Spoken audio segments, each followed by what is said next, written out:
I stood alone in the funeral home, staring at the empty chairs that should have held my family. My hands trembled as I clutched the small teddy bear Lucas had slept with every night since he was 3. The funeral director kept glancing at me with pity as the minutes ticked by and no one else arrived. Just 3 days ago, my sister Madison had screamed at me through the phone that his death was my problem because she was pregnant and needed her vacation. My mother's words cut even deeper when she said I was strong enough to cope alone. As I placed that worn teddy bear next to my baby boy in his casket, I couldn't stop thinking about how my entire family had chosen a luxury Caribbean cruise over saying goodbye to my son. The nightmare began on a Thursday evening that started like any other. Lucas had been so excited about his sleepover at his best friend David's house. They were planning to work on their science project about ocean ecosystems, and Lucas had spent the previous week researching dolphins and coral reefs. He hugged me goodbye with that gap-toothed smile that always melted my heart, his inhaler safely tucked in his overnight bag like always. The call came at 2:17 in the morning. David's mother was hysterical, barely able to form coherent words between sobs. Lucas had suffered a severe asthma attack. The inhaler hadn't been enough. The ambulance was taking him to Riverside General Hospital. I don't remember driving there, only suddenly finding myself in the emergency room still wearing my pajamas and mismatched shoes. Dr. Harrison met me with that look medical professionals get when they have to deliver the worst news imaginable. They had tried everything.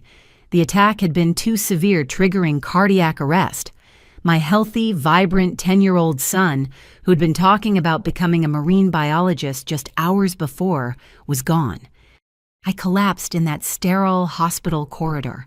A nurse named Patricia held me as I screamed, her own eyes filled with tears. When I finally found the strength to see him, Lucas looked peaceful, like he was just sleeping. I kissed his forehead and whispered all the things I'd never get to tell him again. My fingers shook as I called my parents. It was 3:45 in the morning, but this was the kind of call that couldn't wait. My father answered on the third ring, his voice groggy and irritated. The irritation vanished when I managed to choke out the words that Lucas was gone. "We'll be there as soon as we can," he promised. I heard my mother's voice in the background asking what was wrong. There was muffled conversation I couldn't make out. Then my father cleared his throat, and his next words shattered what was left of my heart. "Actually, Yvonne, we have a situation. We've already paid for this cruise $9,000 non-refundable. It leaves in 2 days. Madison and Tyler are going too with Tyler's new girlfriend. We can't get our money back." I stood in that hospital corridor, my son's body growing cold in the next room, and listened to my father explain why a vacation was more important than supporting me through the worst moment of my life. "Lucas is already gone," he said, as if that made it logical. "But this vacation can still happen. We've been planning it for months." The phone slipped from my numb fingers and clattered on the linoleum floor. Patricia picked it up, heard my father still talking about cruise logistics, and hung up on him. She held me as I sobbed, this stranger showing more compassion than my own family. I called Madison next, praying my sister would be different. She answered on the first ring, already knowing something was wrong. When I told her about Lucas, she was quiet for a long moment. Then she sighed, and I knew before she spoke that I was about to be devastated again. "Oh, Yvonne, this is terrible timing. I'm 13 weeks pregnant, and my doctor says I need to avoid stress. A funeral would be too much for me right now. Plus, we already packed for the cruise. Jordan bought new swim trunks and everything." My baby sister, who I'd held when she was born, who'd been Lucas's favorite aunt, was choosing swimwear over saying goodbye to him. I tried to make her understand. Lucas had loved her. He'd drawn pictures for her baby, excited about becoming a big cousin. None of it mattered. "His death is your problem," she said, her voice cold and practical. "I'm pregnant and I need this vacation. The doctor says relaxation is important for the baby." Tyler didn't even answer his phone. He texted me 2 hours later. "Sorry about Lucas. Can't miss the cruise. Brittany is excited. Mom says you'll be fine." By sunrise, I was alone in that hospital, making arrangements to transport my son's body to a funeral home. The social worker kept asking if I had family coming to support me. I couldn't bring myself to tell her that I did have family, they just cared more about sun and sand than their grandson and nephew. I selected a casket by myself, chose flowers by myself, wrote an obituary by myself. The funeral director, Mr. Jacobson, had been in business for 30 years. He told me later he'd never seen a mother have to do everything alone like that. He kept offering me tissues and water, small kindnesses that meant everything when my own blood had abandoned me. That night, I sat in Lucas's room surrounded by his drawings of sea creatures and his collection of shells from our trips to the beach. His inhaler still sat on his nightstand, a painful reminder of how quickly everything had changed. I picked up his favorite book about whales and remembered how he'd read it to me just last week, proud that he could pronounce all the scientific names. My phone buzzed with a notification from social media. Madison had posted a photo of her cruise outfits laid out on her bed with the caption, "Paradise-bound baby moon starts in 36 hours." The comments were full of excitement and congratulations. Not one person seemed to know or care that her nephew had just died. I threw my phone across the room, shattering the screen against Lucas's bookshelf. It felt good to break something, to have some physical manifestation of my shattered heart. Then I curled up in his bed, breathing in the scent of his shampoo, still on his pillow, and cried until I had no tears left. The next morning brought no relief from the nightmare. I forced myself to continue making funeral arrangements, each decision a fresh wound. Should we have an open or closed casket? What music would Lucas have wanted? The funeral home needed answers, and I had no one to help me make these impossible choices. I decided to try reaching my family one more time. Maybe the shock had worn off. Maybe they'd realized how monstrous their behavior was. I started with my mother, calling her as I sat in the funeral home's selection room, surrounded by tiny caskets no parent should ever have to choose from. "Mom, please, I'm picking out Lucas's casket alone. I need you here. He was your grandson." She sighed heavily as if I was being unreasonable. "Yvonne, you've always been the strong one. Even as a child, you never needed us the way Madison did. You'll handle this. You always do." "I'm not strong right now, Mom. I'm broken. My baby is dead." "Don't be dramatic. You'll get through this. We'll send flowers to the funeral home. What's the address?" "You'll send flowers. You'll send flowers, but you won't come." "The cruise leaves tomorrow morning. We'd have to drive 5 hours to the port. If we come to the funeral, we'll miss it. Be reasonable, Yvonne." I hung up on her, my hands shaking with rage now instead of grief. Mr. Jacobson quietly placed a box of tissues near me and asked if I'd like him to give me some space. I shook my head. His silent presence was more comforting than any words my mother had offered. Madison was next. I caught her at home, the sound of packing evident in the background. I tried a different approach with her, appealing to her future motherhood. "Madison, when your baby is born, you'll understand how this feels. Please don't leave me alone with this. Lucas loved you so much. He was so excited about your pregnancy." "Stop trying to guilt trip me," she snapped. "My therapist says I need to protect my energy during pregnancy. Your grief is toxic to my baby. I have to think about my child, not yours." "He was your nephew." "Was. Past tense. He's gone. Yvonne. My being there won't bring him back. But stress could hurt my baby who's actually alive. Why would I risk that?" She launched into a lecture about pregnancy hormones and the importance of relaxation, as if she was the first woman to ever carry a child. I thought about all the pregnant women throughout history who'd faced tragedies and still showed up for their families. But Madison had always been selfish. I just never thought it extended to this level of cruelty. Tyler surprised me by actually answering his phone. For a moment, hope fluttered in my chest. My little brother had always been the peacemaker in our family. "Tyler, please. I know Brittany is excited about the cruise, but this is Lucas. Remember how he always wanted to show you his baseball card collection? How you promised to take him to a game this summer?" "How?" "Yeah, about that," Tyler said uncomfortably. Look, Brittany already bought 3 new bikinis and posted about the trip on Instagram. All her friends know we're going. It would be embarrassing to cancel now. Embarrassing. My son is dead and you're worried about Instagram. It's not just that. Mom and Dad would be furious if I bailed. You know how they are about money. $9,000 is a lot to waste. Lucas's life is worth more than $9,000. I didn't say it wasn't, but he's already gone, Yvonne. Whether I'm at his funeral or on a beach, he's still dead. At least on the cruise, some good comes from this situation. The casualness of his cruelty took my breath away. This was my baby brother who I'd helped with homework, who I'd defended from bullies, who'd been Lucas's fun uncle, who always brought him comic books. Now he was talking about my son's death like it was an inconvenience to his vacation plans. I made one final attempt with my father calling him that evening. He answered with irritation already in his voice. Yvonne, we've discussed this. The decision is made. Dad, I'm begging you. I've never asked you for anything. Please be here for Lucas's funeral. He was your only grandchild. And throwing away $9,000 won't bring him back. Do you know how hard I worked for this vacation? How long your mother and I have been planning this? How can you be so cold? I'm being practical. Something you should learn. Death is a part of life. You need to accept it and move on. He died yesterday.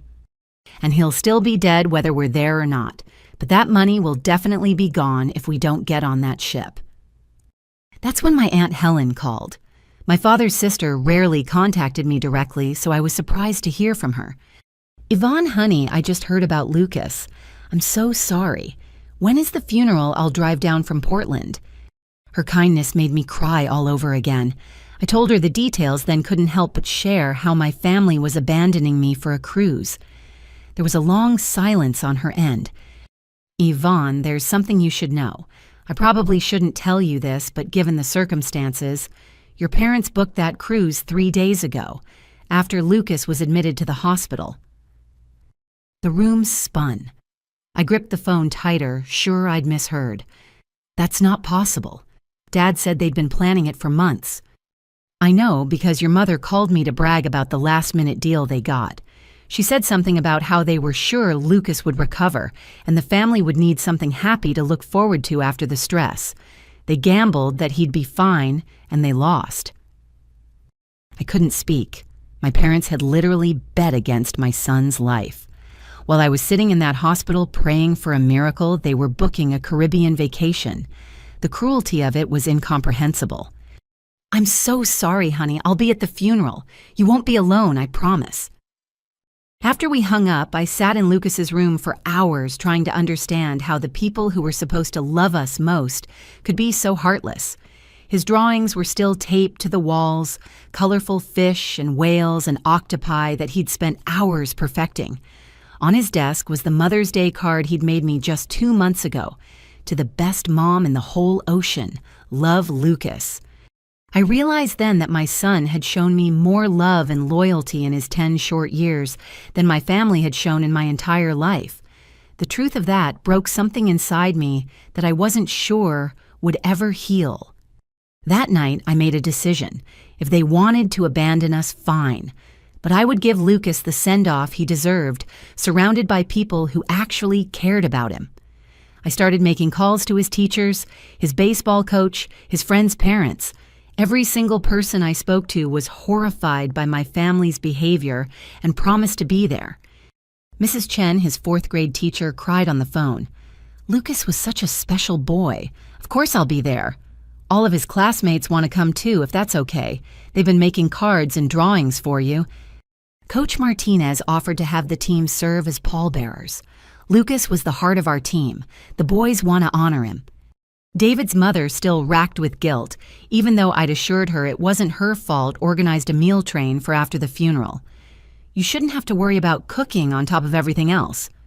These people, some of whom I barely knew, were showing up for Lucas and me in ways my own family refused to. It was a bittersweet realization that family isn't always blood. Sometimes it's the people who choose to stand by you when life becomes unbearable.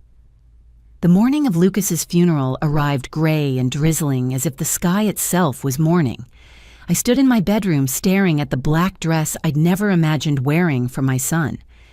My phone buzzed with a notification, and against my better judgment, I looked. Madison had posted a countdown, "Cruise day tomorrow, baby moon adventure begins." I threw my phone on the bed and focused on getting ready. Sarah, my late husband's sister, had arrived early to help. She'd driven 3 hours from Sacramento without hesitation when I called her. "Oh, Yvonne," she said, wrapping me in a tight hug. "Marcus would be heartbroken, but he'd be so angry at your family, too. I'm angry enough for both of us." Sarah helped me with my hair and made sure I ate something, even though food tasted like ash. She'd been my rock since Marcus died in that car accident 3 years ago, and now she was here again for another impossible goodbye. The funeral home was transformed with flowers and photos of Lucas. Mr. Jacobson had gone above and beyond, creating a beautiful display of Lucas's artwork and his beloved ocean books. His teachers had put together a memory board covered with pictures from field trips and class parties. Lucas's bright smile beamed from every photo, each one a knife to my heart. As the service time approached, people began arriving. Not my family, of course, but Lucas's other family, the one built from love rather than blood. His entire 4th grade class came dressed in their best clothes, clutching handmade cards and flowers picked from their gardens. Mrs. Chen had to keep wiping her eyes as she helped organize the children. Coach Martinez and the baseball team arrived in their uniforms, Lucas's jersey number displayed on their sleeves. They'd had special patches made in his honor. David and his mother came early, both with red-rimmed eyes. David handed me a small box. "Lucas and I were making these for our science project," he whispered. I finished his for him. Inside were 2 friendship bracelets made with beads that looked like tiny sea creatures. One spelled out Lucas and the other David. The gesture from this 10-year-old boy showed more thoughtfulness than my entire adult family had managed. Aunt Helen arrived with her husband and my cousins, all driving hours to be there. She took one look at me and pulled me into a fierce hug. "Your parents should be ashamed," she whispered. "Charlotte would be rolling in her grave if she knew how they're treating her granddaughter." The service was scheduled to start at 10. By 9:55, every seat was full except for the front row I'd reserved for my family. Those empty chairs seemed to mock me, broadcasting my abandonment to everyone present. At 10:05, Mr. Jacobson gently asked if I wanted to begin. I nodded, knowing no one else was coming. Just as I stood to speak, my phone vibrated. I shouldn't have looked, but I did. It was a text from Madison. "Hey, can you water my plants and get my mail while we're gone? The spare key is under the mat. Thanks. Oh, and the funeral home flowers are from all of us. Mom picked them out online." The casual cruelty of asking me to do favors while I was literally at my son's funeral was breathtaking. Sarah saw my face and gently took the phone from my hand. "Whatever it is can wait," she said firmly. "This is Lucas's time." I stood at the podium looking out at the faces of people who'd taken time from their lives to honor my son. Behind them, those empty chairs seemed to grow larger, but I pushed past the pain and began to speak. "Lucas would have been amazed to see all of you here." I began, my voice stronger than expected. He loved people, loved making friends, loved sharing his passion for the ocean with anyone who would listen. He wanted to be a marine biologist, specifically to study dolphins, because he said they always looked like they were smiling. A few children giggled through their tears, remembering Lucas's dolphin obsession. I continued sharing stories of his curiosity, his kindness, how he'd spend his allowance on books about sea creatures instead of toys, how he'd insisted on catch and release when we went fishing because the fish have families too, Mom. Mrs. Chen spoke next, her voice wavering as she described Lucas's enthusiasm in class, how he'd volunteer to read his ocean reports first and always included hand-drawn illustrations. Several of his classmates read poems they'd written about their friend, their young voices bringing fresh tears to everyone's eyes. Coach Martinez talked about Lucas's determination on the baseball field, how he wasn't the most athletic kid, but had the biggest heart. He cheered louder for his teammates' successes than his own, the coach said. That's the kind of character you can't teach. Throughout the service, I kept glancing at those empty chairs, each look a fresh wound. My parents, who'd been there for every school play and baseball game when appearances mattered, couldn't be bothered to show up when I needed them most. Madison, who'd called me crying over every minor pregnancy symptom, thought my grief was too toxic for her baby. Tyler, who'd crashed on my couch for 6 months after college, couldn't miss a vacation for his nephew's funeral. As we prepared to leave for the cemetery, Aunt Helen pulled me aside. "I need to tell you something else," she said quietly. "I overheard your father on a call yesterday. He was talking about life insurance. Yvonne, did you know they had a policy on Lucas?" The ground shifted beneath my feet. I gripped her arm to steady myself. "What? No, that's not possible. I never signed anything." "I don't know the details, but you might want to look into it. The way he was talking, it wasn't right." I filed this information away, too overwhelmed to process it fully. We drove to the cemetery in a small procession, Sarah never leaving my side. The burial was private, just immediate family and close friends. Lucas's classmates had returned to school, but they'd each placed a small painted rock in a basket for me to leave at his grave. Each rock had an ocean creature and Lucas's name. As Mr. Jacobson prepared to lower the casket, I placed 3 things inside the teddy bear. He'd slept with a photo of him and Marcus together, and the unfinished Mother's Day craft he'd been working on for next year. He'd already written, "I love you to the bottom of the ocean and back," in his careful handwriting. The rain had stopped, and a weak sun broke through the clouds as we said our final goodbyes. I threw the first handful of dirt onto the casket, the sound threatening to break me completely. Sarah held me as others followed suit, each person taking a moment to say goodbye to a little boy who'd touched their lives. After everyone left, I stayed behind with Sarah. We sat on a nearby bench watching the cemetery workers finish their job. My phone had been buzzing nonstop, but I couldn't bring myself to look at it. "Your husband would be so proud of how you handled today," Sarah said softly. "And Lucas would have loved seeing all his friends here." "I just can't understand how they could do this," I whispered. "How do you choose a vacation over your grandchild's funeral? How does that compute in someone's mind?" "I don't think we're meant to understand people like that," Sarah replied. "Some people are just broken in ways that make them incapable of real love. The tragedy is that you and Lucas got caught in their orbit." As we finally prepared to leave, I took one last look at the fresh grave with its temporary marker. Tomorrow, my family would be boarding their cruise ship, laughing and taking photos, acting like Lucas had never existed. But today, this moment was about my son and the people who truly loved him. "I'll come by tomorrow," Sarah promised as she dropped me at home. "You shouldn't be alone." But I was alone as I walked into the house that still smelled like Lucas still held his laughter in its walls. His backpack hung on its hook by the door. His shoes were lined up neatly on the rack, the way I'd taught him. His cereal bowl from 3 mornings ago still sat in the dishwasher because I couldn't bear to run it and erase that last normal morning. I finally looked at my phone. 17 messages from my family, but not one expressing regret or offering comfort. They needed things: plant watering mail collection, alarm codes, garage door instructions. My mother had sent a detailed list of tasks to complete at their house while they were gone, ending with, "We'll bring you back a souvenir from the ship's gift shop." A souvenir. They thought a keychain or shot glass could make up for abandoning me at my son's funeral.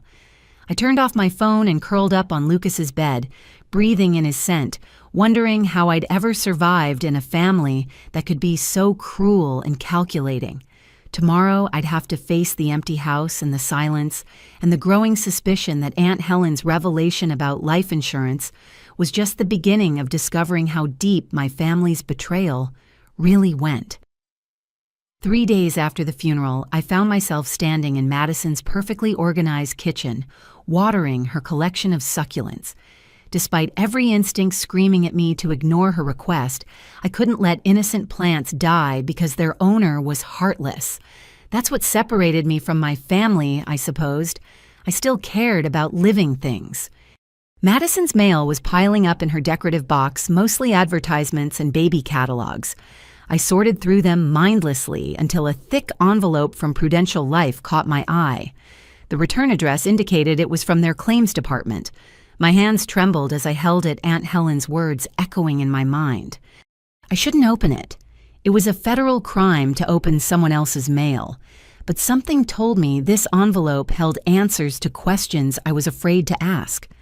I set it aside and continued my duties, but it seemed to pulse with dark possibility on Madison's marble countertop. Unable to resist, I looked around her house for more information. Madison had always been careless with important documents, leaving them scattered on her desk. Sure enough, her home office was a goldmine of paperwork. Among the pregnancy pamphlets and cruise brochures, I found a folder labeled Family Insurance. My blood ran cold as I opened it. Inside were multiple policies, all taken out by my parents.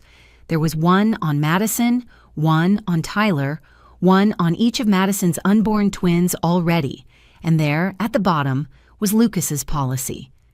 $50,000 taken out 8 months ago with my parents listed as sole beneficiaries. But that wasn't the worst part. Paperclip to Lucas's policy was a letter from the insurance company dated 1 week ago, 2 days after Lucas died, confirming that the claim had been filed and approved for expedited processing. My parents had filed for the death benefit while I was still trying to choose a casket. I photographed every document with my phone, my hands shaking so badly I had to retake several shots. Then I found something else that made my stomach heave. A printed email exchange between my father and the insurance agent dated the day Lucas was hospitalized. Given the severity of the situation, what's the timeline for claim processing? My father had written. We have some time-sensitive financial commitments. The agent's response was professional but clear. Upon receipt of the death certificate, claims are typically processed within 5 to 7 business days. My father's reply, sent while I was sitting beside Lucas's hospital bed praying for a miracle. Good to know. We'll be in touch. I barely made it to Madison's powder room before I vomited the reality of their premeditation overwhelming me. They'd known Lucas was dying and immediately started planning how to profit from it. The cruise wasn't booked months in advance. It was booked with the expectation of a windfall from my son's death. I left Madison's house in a daze and drove to my parents' home. They'd given me their alarm code and garage door opener, trusting me to check on things while they sailed the Caribbean. Their mail was even more revealing. There was a confirmation from the cruise line showing the booking date exactly as Aunt Helen had said 3 days after Lucas was hospitalized. The payment method was listed as pending insurance settlement. In my father's office, I found more horror. A filing cabinet contained policies on my grandparents, both deceased, on 3 great-aunts who'd all died within the past decade, and even one on Marcus. My husband's policy had paid out $75,000 to my parents, not to me, his wife. I'd never seen a penny of it and hadn't even known it existed. The dates were damning. Each policy was taken out within a year of the person's death. My father had spreadsheets tracking premium payments against expected payouts, treating our family members like investment opportunities. One column was labeled ROI, return on investment. Lucas's name was already added to the completed transactions like he was just another successful venture. I thought I might vomit again, but rage was replacing nausea.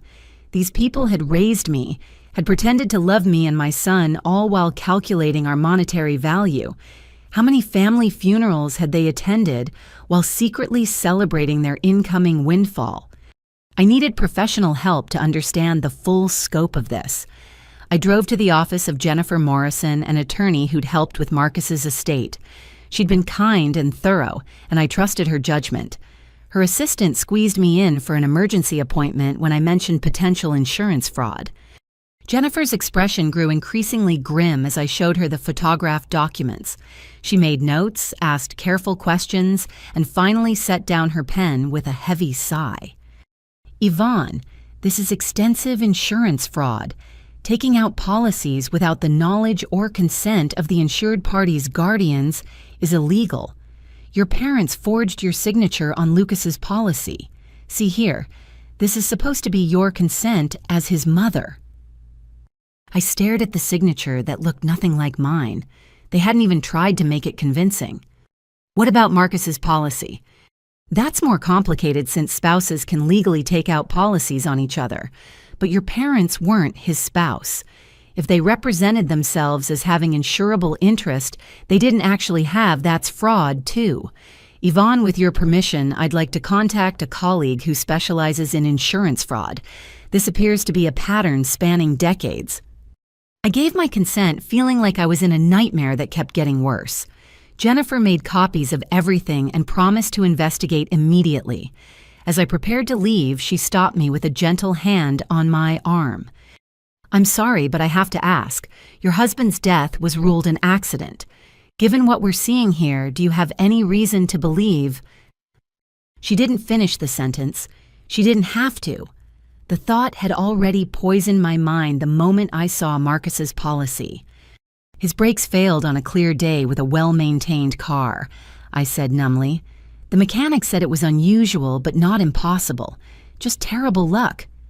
Jennifer's expression said what we were both thinking. Maybe it wasn't luck at all. I drove home in a fog, the true horror of my situation sinking in. My family hadn't just abandoned me in my time of need. They were vultures who had possibly murdered my husband and celebrated my son's death as a financial opportunity. Every memory I had was now tainted. Every birthday, every holiday, every moment they'd pretended to love us while calculating our worth in dollars and cents. That evening, while my family was presumably enjoying their first night at sea, I sat surrounded by photo albums. There was Madison holding newborn Lucas, smiling at the camera. Had she known about the insurance policy when she took that photo? There were my parents at Lucas's 5th birthday party helping him blow out candles. Were they already planning to profit from his death? I found a photo from last Christmas. Lucas on my father's lap, both of them laughing at something on TV. 8 months later, Lucas was dead, and my father was more concerned about claim processing than comforting me. The photo trembled in my hands as rage built in my chest. My phone rang, startling me. It was Tyler calling from the ship. Background noise indicated he was at a party. "Hey, Yvonne, just wanted to check in. Did you get Mom's plants watered?" The casualness of his tone calling about plants while I just discovered they'd all conspired to profit from my son's death was too much. "Tyler, did you know about the life insurance policy on Lucas?" There was a pause. Music thumped in the background. "What, I can't hear you. We're at the welcome party. I'll call you when we get back." He hung up before I could respond. A moment later, I received a text from Madison. "Tyler said you're asking about insurance. Don't go snooping in my house, just water the plants and leave." So they all knew. Every single one of them had known and kept it from me.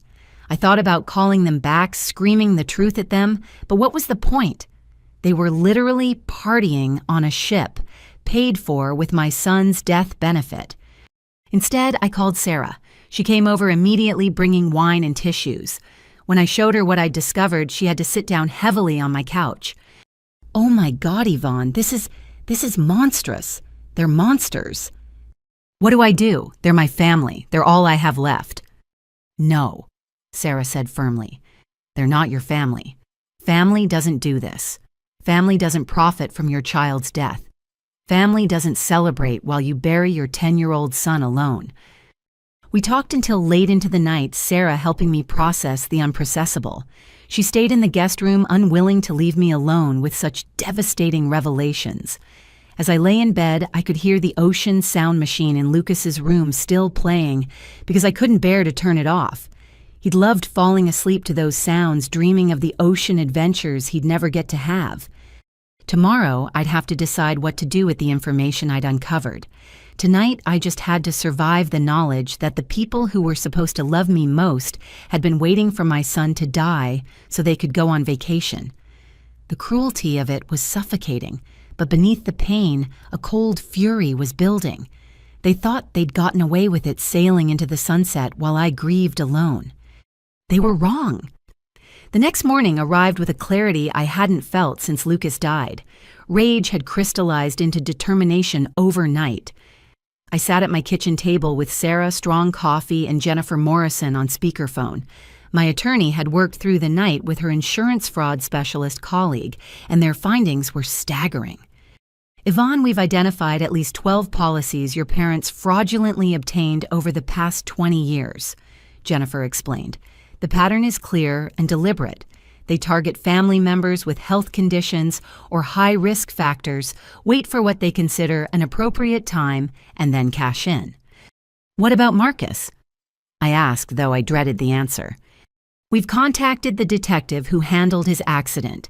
Given this new information, they're reopening the case. The mechanic who inspected the car noted that the brake line appeared to have been cleanly cut, not worn through. It was dismissed at the time as a manufacturing defect. Sarah gripped my hand as I absorbed this. My parents hadn't just celebrated my husband's death, they'd likely caused it. Lucas and I had been living with his killers, eating Sunday dinners with them, accepting their hollow condolences while they counted their blood money. What's our next step? I managed to ask. We file charges for insurance fraud first. That's clear-cut with the forged signatures.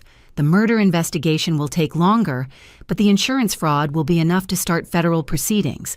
Yvonne, are you prepared for this? Once we start, there's no going back. Your family will be arrested. They stopped being my family when they chose a cruise over my son's funeral, I said firmly. File everything. Jennifer promised to have paperwork ready by the afternoon. After we hung up, Sarah and I strategized. The cruise lasted 7 days. I had 4 more days to gather evidence before they returned, 4 days to prepare for the confrontation that would destroy them. I spent that day becoming a detective in my own life. I returned to my parents' house and systematically photographed every document in my father's filing cabinet. I found receipts for the cruise showing the deposit was paid the day the insurance company confirmed Lucas's claim would be expedited. I discovered printed Google searches from my father's browser history, including how long does brake fluid take to drain and accidental death insurance payout timeline. The evidence was damning, but I wanted more. I wanted to understand the full scope of their monstrosity. In my mother's craft room, I found her diary. She'd always been an obsessive journaler, and her entries about Lucas made me sick. The boy's asthma is getting worse. She'd written 6 months ago. Robert thinks we should increase the policy amount before it becomes a pre-existing condition issue. Sometimes I feel guilty, but then I remember we're not causing anything to happen. We're just being prepared. Another entry from the week Lucas died. Yvonne called crying about Lucas being in the hospital. Robert already checked with the cruise line about last-minute bookings. I know it seems cold, but we've been planning this vacation for so long I had to laugh at her own lie. The boy has been sickly since birth. It's not our fault nature is taking its course. I photographed every incriminating page, my hands steady despite the horror. My mother had convinced herself they weren't murderers, just opportunists. The distinction was meaningless when the result was my son in the ground and them on a ship. That evening, Tyler posted a video on Instagram from the cruise. He was drunk laughing with his girlfriend at a comedy show. In the background, I could see my parents and Madison all smiling without a care in the world. Madison was showing off her baby bump to other passengers, probably spinning tales about her excitement for motherhood while her nephew lay in a fresh grave. The comments on the video were from friends congratulating them on the vacation, saying how much they deserved to relax. One comment made me pause. "So sorry to hear about your family emergency. Glad you could still make the trip." Family emergency. That's how they were spinning Lucas's death to save face, a minor inconvenience they'd overcome to still enjoy their blood money cruise. I called Aunt Helen that night, needing to talk to someone who'd known my parents before they became monsters. She answered immediately, having been worried about me. "I've been thinking about calling you," she said. "Yvonne, I'm so angry I could spit. Your grandmother would be horrified by their behavior." "Did you know about the insurance policies?" There was a long pause. I suspected. After my mother died, your father asked a lot of questions about her life insurance, seemed disappointed when he learned she'd cashed it out for her cancer treatment. I started noticing a pattern: family members dying and your parents suddenly having money for renovations or vacations. Why didn't you say anything? What could I say? That I suspected my brother was profiting from death? I had no proof, just an ugly feeling. I'm sorry, Yvonne. I should have warned you. We talked for another hour, Helen, filling in pieces of family history that took on sinister new meaning. The cousin who died in a hiking accident just months after my parents visited him. The great-aunt whose medication had been mysteriously switched, leading to a fatal interaction. Each death had seemed isolated tragic, but not suspicious.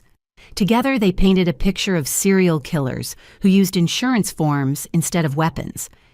Over the next 3 days, I built my case with Jennifer's guidance. We documented everything, created timelines, gathered witness statements.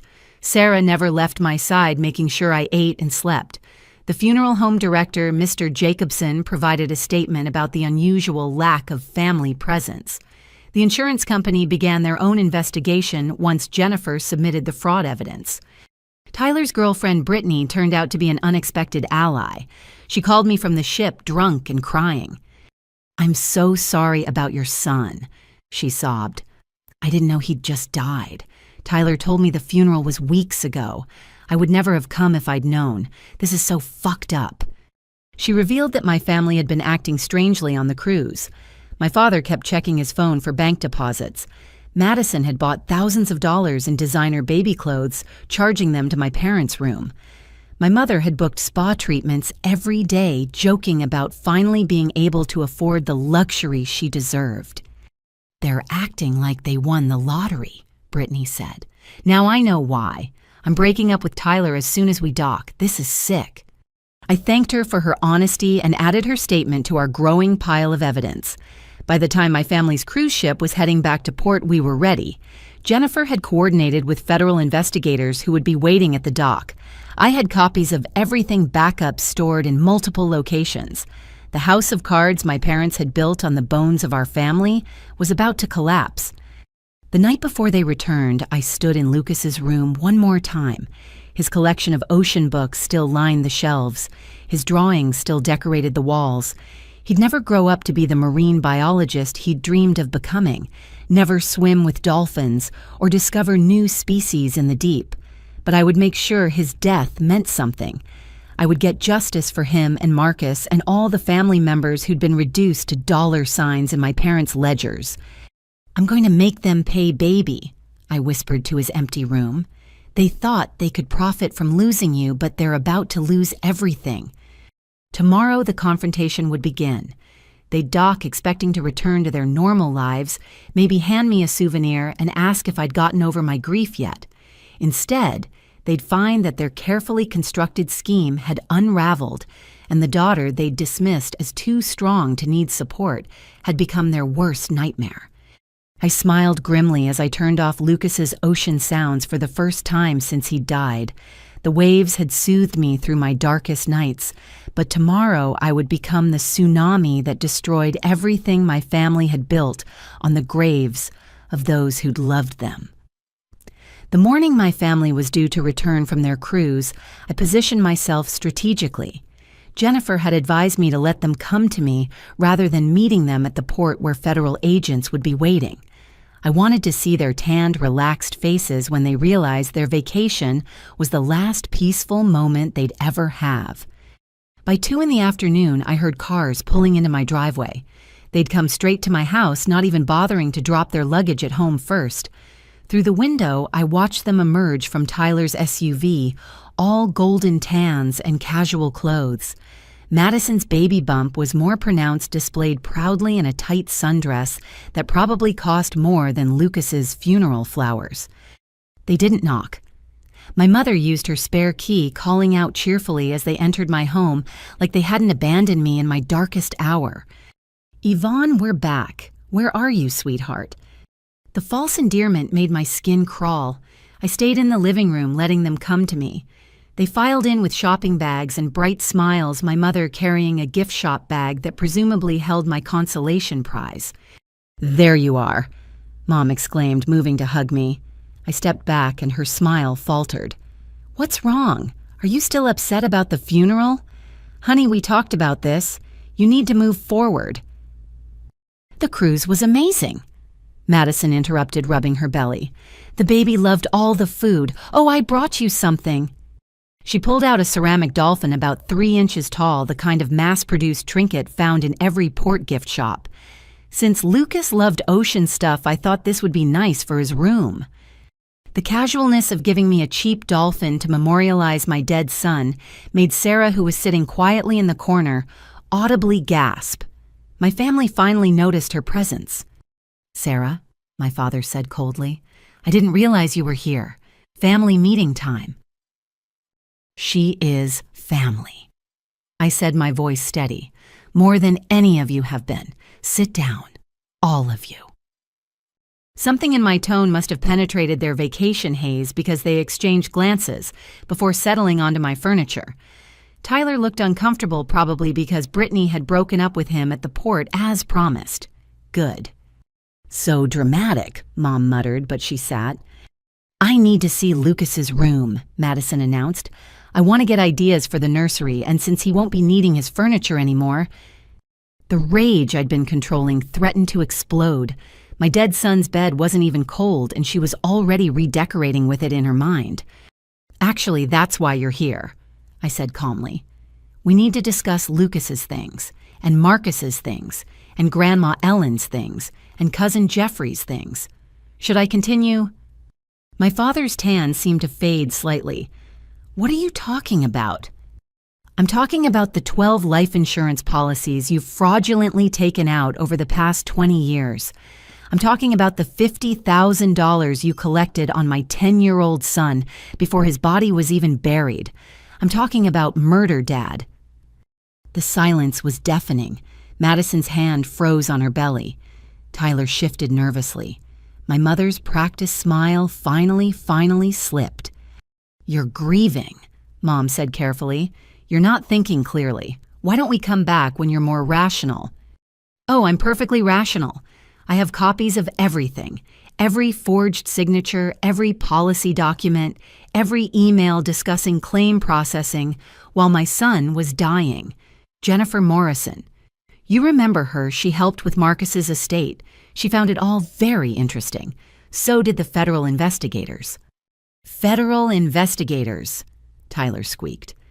"Insurance fraud across state lines is a federal crime," Sarah said from her corner. "But you all knew that, didn't you?" My father stood abruptly. "This is ridiculous. You're having some kind of breakdown. We're leaving." "I wouldn't do that," I said. "In fact, I'm surprised you made it this far. I expected you to be arrested at the port." As if on cue, my doorbell rang.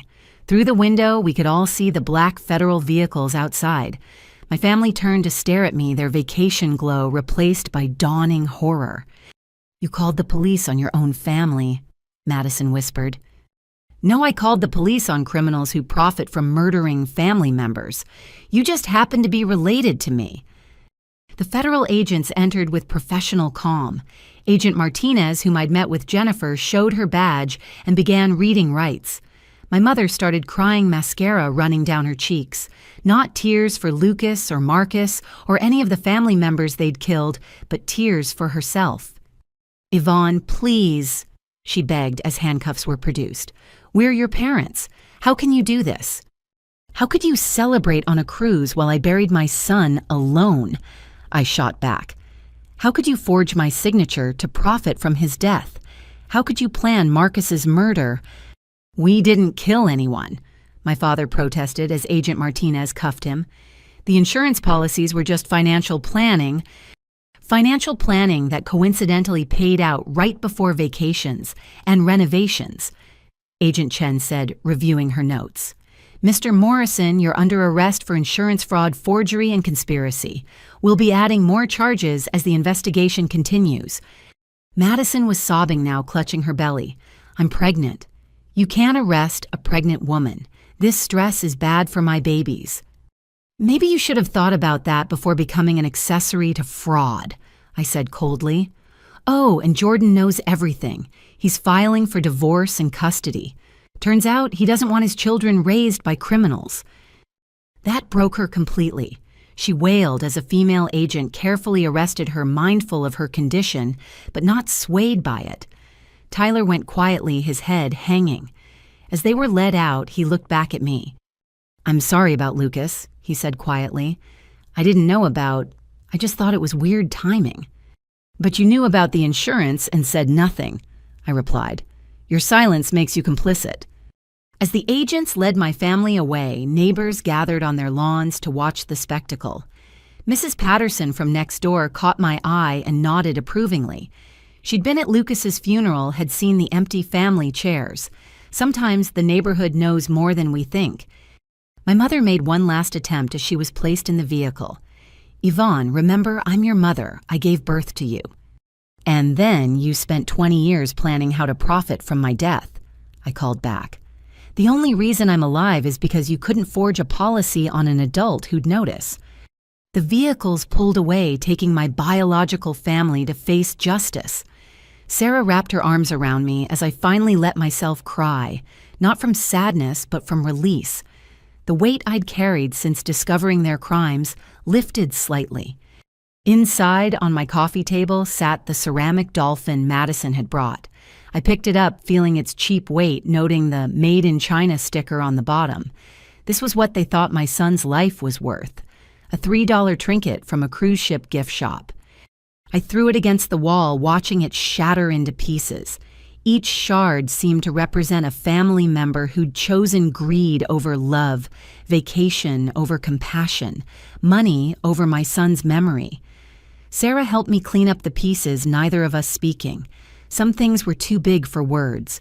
That evening, as news of the arrests spread through town, I received dozens of calls and messages. Support from Lucas's teachers, his friends' parents, the baseball team. The community that had shown up for his funeral was showing up again, proving that family isn't always blood. Jennifer called with an update. They're being held without bail given the flight risk and severity of the charges. The investigation is expanding. Yvonne, they found evidence of 3 more policies we didn't know about. Your parents were planning to take out one on you next year when you turned 35. I hung up feeling hollow. They'd been planning my death while smiling at Sunday dinners. Every "I love you" had been a lie, every family gathering a twisted actuarial assessment. But Lucas hadn't known any of that. He died believing in the love of grandparents who saw him as an investment opportunity. That night, I sat in his room again, surrounded by his ocean books and dolphin posters. "They're going to pay baby," I whispered. "Grandma and Grandpa and Aunt Madison and Uncle Tyler, they're all going to pay for what they did to you and Daddy." Tomorrow would bring lawyers and trials and more horrible revelations. But tonight I had something I hadn't had since finding those insurance papers, hope for justice. My family thought they'd gotten away with murder, literally and figuratively. They were wrong. And somewhere I hoped Lucas and Marcus were watching as their killers finally faced consequences for their greed. 2 weeks after the arrests, I sat in Jennifer Morrison's conference room, surrounded by boxes of evidence. The federal investigation had exploded beyond even our worst expectations. Agent Martinez and her team had uncovered a web of fraud spanning 3 states and 2 decades. "Your parents were methodical," Agent Martinez explained, spreading documents across the table. "They researched each victim, carefully learned about pre-existing conditions, and timed the policies perfectly. Your son's asthma made him a target from birth." I stared at Lucas's baby pictures in the file taken by my parents at the hospital. Even then, as they cooed over their grandson, they'd been calculating his monetary value. "What about Marcus?" "The reopened investigation found brake fluid on your father's tools in the garage. He claims it was from maintaining his own vehicle, but the timeline doesn't match. Marcus's accident occurred 2 days after your father purchased the fluid." My hands clenched into fists. They'd smiled at our wedding, given toasts about family and love, then murdered my husband for $75,000. Jennifer shuffled through her papers. "There's something else. We served them with papers for both criminal and civil charges. The civil suit includes emotional distress, wrongful death, and fraud. Your parents' attorney reached out. They want to negotiate." "Negotiate," Sarah, who'd accompanied me to every meeting, scoffed. "They killed her husband and celebrated her son's death with a cruise. What's to negotiate?" "They're scared," Jennifer said simply. "The federal charges alone carry 20 to 30 years. Your mother is 71, your father 73. This is essentially a life sentence. They want to offer information in exchange for reduced charges." What information could they possibly have that matters more than justice for Lucas and Marcus? Jennifer and Agent Martinez exchanged glances. Tyler provided something interesting during his interrogation. He's been more cooperative than the others, seems genuinely remorseful. She placed an old tablet on the table. "This belonged to your father. Tyler knew the password and gave it to us. Yvonne, there are recordings on here. Your father documented everything." My blood ran cold. What kind of recordings? Conversations, planning sessions, even some incidents. He was paranoid about your mother betraying him, so he recorded their schemes, including discussions about Marcus's accident and plans for what they called the Lucas situation. I couldn't breathe. Sarah grabbed my hand as Agent Martinez pulled up a file. "Are you sure you want to hear this? It's damning evidence, but it's also your parents discussing your son's death like a business transaction." I nodded, steeling myself. The recording started my father's voice filling the room. "The boy's getting sicker. Doctor says his asthma is severe." "Good," my mother's voice replied casually. "The worse his condition, the less suspicious it looks. We wait until he's about 10, maybe 11. Old enough that we've gotten our money's worth in premiums, young enough that no one suspects anything." "What about Yvonne?" "She's always been too emotional. She'll fall apart, but she's strong. She'll survive. Besides, once we collect on Lucas, we can start planning for her. 35 is a good age, statistically speaking." The recording continued, but I couldn't hear it over the roaring in my ears. They'd planned my son's death when he was barely walking. Every birthday party, every Christmas, every time they'd played with him had been a lie. "There's more," Agent Martinez said gently. "Tyler recorded some conversations too, starting about 6 months ago when he began suspecting something was wrong." The next recording was from the cruise ship. I recognized the background noise from Tyler's Instagram videos. "I can't believe Yvonne had the nerve to guilt trip us." Madison's voice slurred drunkenly. "Like we caused Lucas's death or something." "Well, technically," Tyler's voice started. "Don't even joke about that," my father snapped. "The inhaler tampering was never proven. For all anyone knows, it was a defective product." My world tilted. Inhaler tampering. Agent Martinez paused the recording. "We had Lucas's inhaler tested after this. There were traces of an irritant that would have made an asthma attack worse, not better. It appears someone replaced the medication with something designed to trigger respiratory distress." I vomited into the wastebasket Jennifer quickly provided. My parents hadn't just profited from Lucas's death, they'd caused it. They'd sent my baby to a sleepover with a tampered inhaler, knowing he'd have an attack, knowing it would kill him. "Tyler didn't know about this part," Agent Martinez continued. "His cooperation and recordings are the only reason we can prove premeditation. He's agreed to testify against the others in exchange for a reduced sentence." Reduced sentence. I wiped my mouth, rage replacing nausea. He knew they were killing family members and said nothing. He was 24 when he figured it out, financially dependent on them and scared. He's not innocent, but he's also somewhat a victim. He's provided evidence on 6 other family deaths we're now investigating as homicides. The rest of the meeting blurred together. More recordings, more evidence, more horror. Madison had helped research insurance policies, though she claimed ignorance about the murders. She'd thought they were just committing fraud, not killing people. As if that made it better. By the time we left Jennifer's office, I felt hollowed out. Sarah drove me home while I stared at nothing, trying to process that my parents had murdered my son with a doctored inhaler. "Tyler wants to see you," Jennifer had said before we left. "He's out on bail with an ankle monitor. He says he has something of Lucas's you should have." I'd refused. I couldn't face any of them yet, maybe ever. But that night, as I lay in bed, unable to sleep, I wondered what Tyler had. Something of Lucas's that my parents had hidden. Another piece of evidence. The next morning brought a circus of media attention. Insurance murder family was trending nationally. Reporters camped outside my house until Sarah chased them off with threats of restraining orders. My phone rang nonstop with interview requests, book deals, movie offers, vultures of a different kind profiting from tragedy. I turned them all down and focused on the legal proceedings. The federal prosecutor, Amanda Chen, was brilliant and ruthless. She walked me through the charges, each one carrying years in prison. With the murder charges added to the fraud, your parents are looking at life without parole. Madison might get 25 to 30 years. Tyler's cooperation could get him down to 5 to 10. What about the other victims' families? We're contacting everyone. Some cases are too old to prosecute, but the families deserve to know. Your Aunt Helen has been particularly helpful in tracking down relatives. That evening, Tyler appeared at my door. I almost didn't answer, but something in his expression through the window made me relent. He looked haggard, aged 10 years in 2 weeks. "I know you hate me," he started. "I don't hate you, Tyler. I nothing you. You're nothing to me now." He flinched but pulled a small box from his pocket. "This was in Dad's safe. I think Lucas would want you to have it." Inside was a USB drive labeled Lucas Project. "Dad had cameras in your house," Tyler said quietly. He recorded Lucas all the time looking for weakness to exploit. But this file, it's just Lucas being Lucas. Hours of him playing, reading, talking about the ocean. Dad meant it for evil, but it's all I could save of him for you.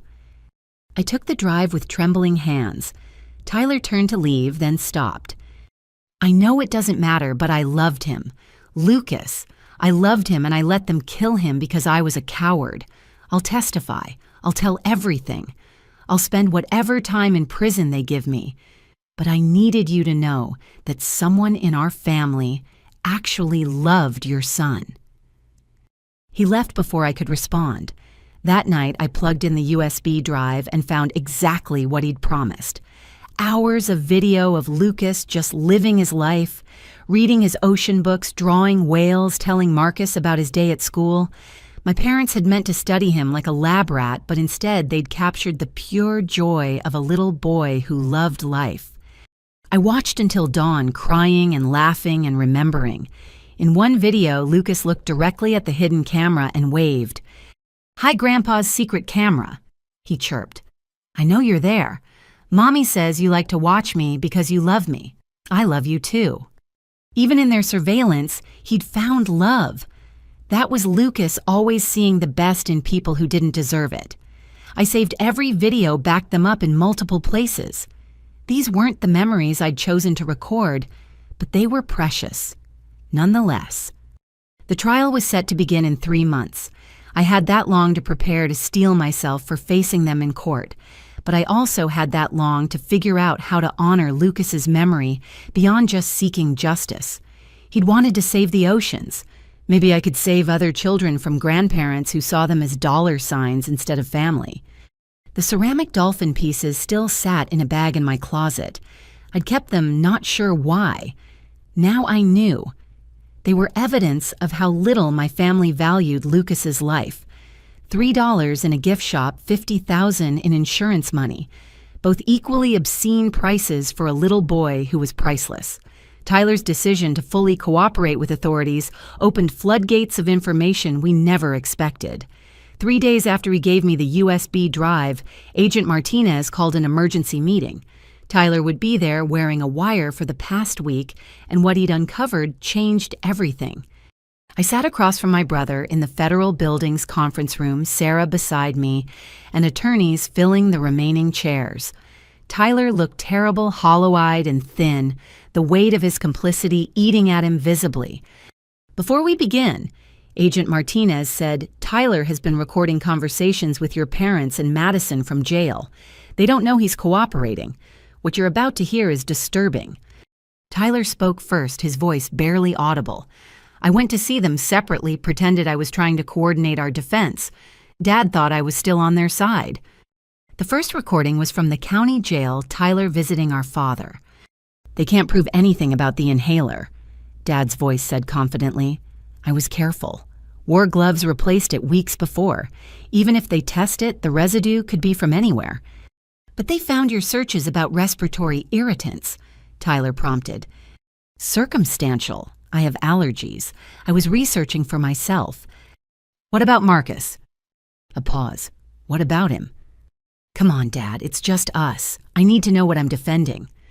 Another pause, then a chuckle that made my skin crawl. That boy was too trusting. Told me he was taking the car in for service, even gave me his spare keys in case he needed a ride. Simple matter of waiting until the night before. Brake fluid drains fast when you know where to cut. I gripped Sarah's hand hard enough to hurt.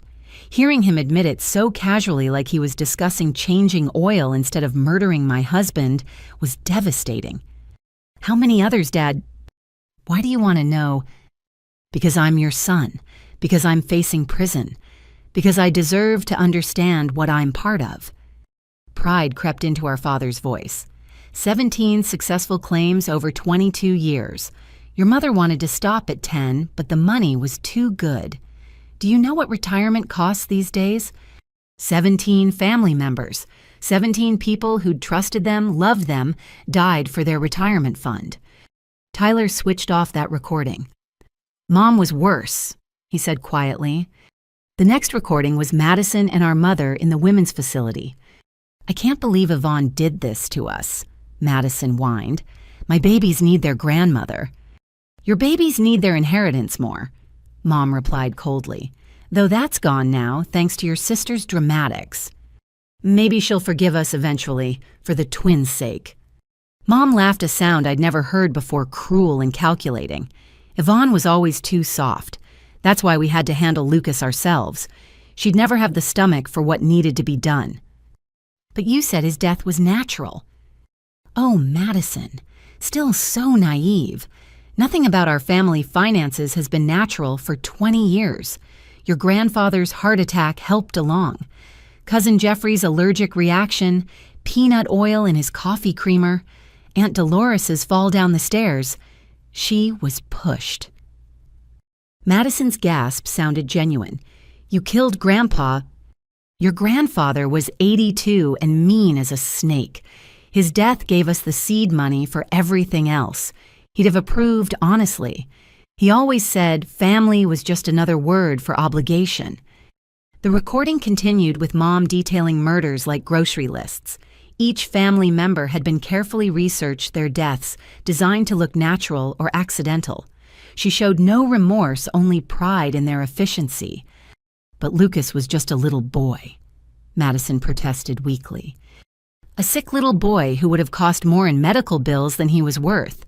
The insurance money will give your twins a better life. That's what family does, Madison. Sacrifices for the next generation. Agent Martinez stopped the recording there. Madison had apparently ended the visit immediately after possibly realizing for the first time that she'd been an accessory to serial murder, not just fraud. Tyler came to us after that recording, Agent Martinez explained. He's provided passwords, bank records, everything. We've traced payments to 16 different insurance companies across state lines. Your parents were running a murder-for-profit enterprise disguised as a family. Tyler finally looked at me directly. There's more. About you. My stomach dropped. What about me? He pulled out a notebook, his hands shaking. I found this in Dad's office months ago. It's why I started recording. Inside were detailed notes about my life, my daily routines, my health history, my coffee preferences, my jogging routes, pages of surveillance documenting when I was alone, when I was vulnerable.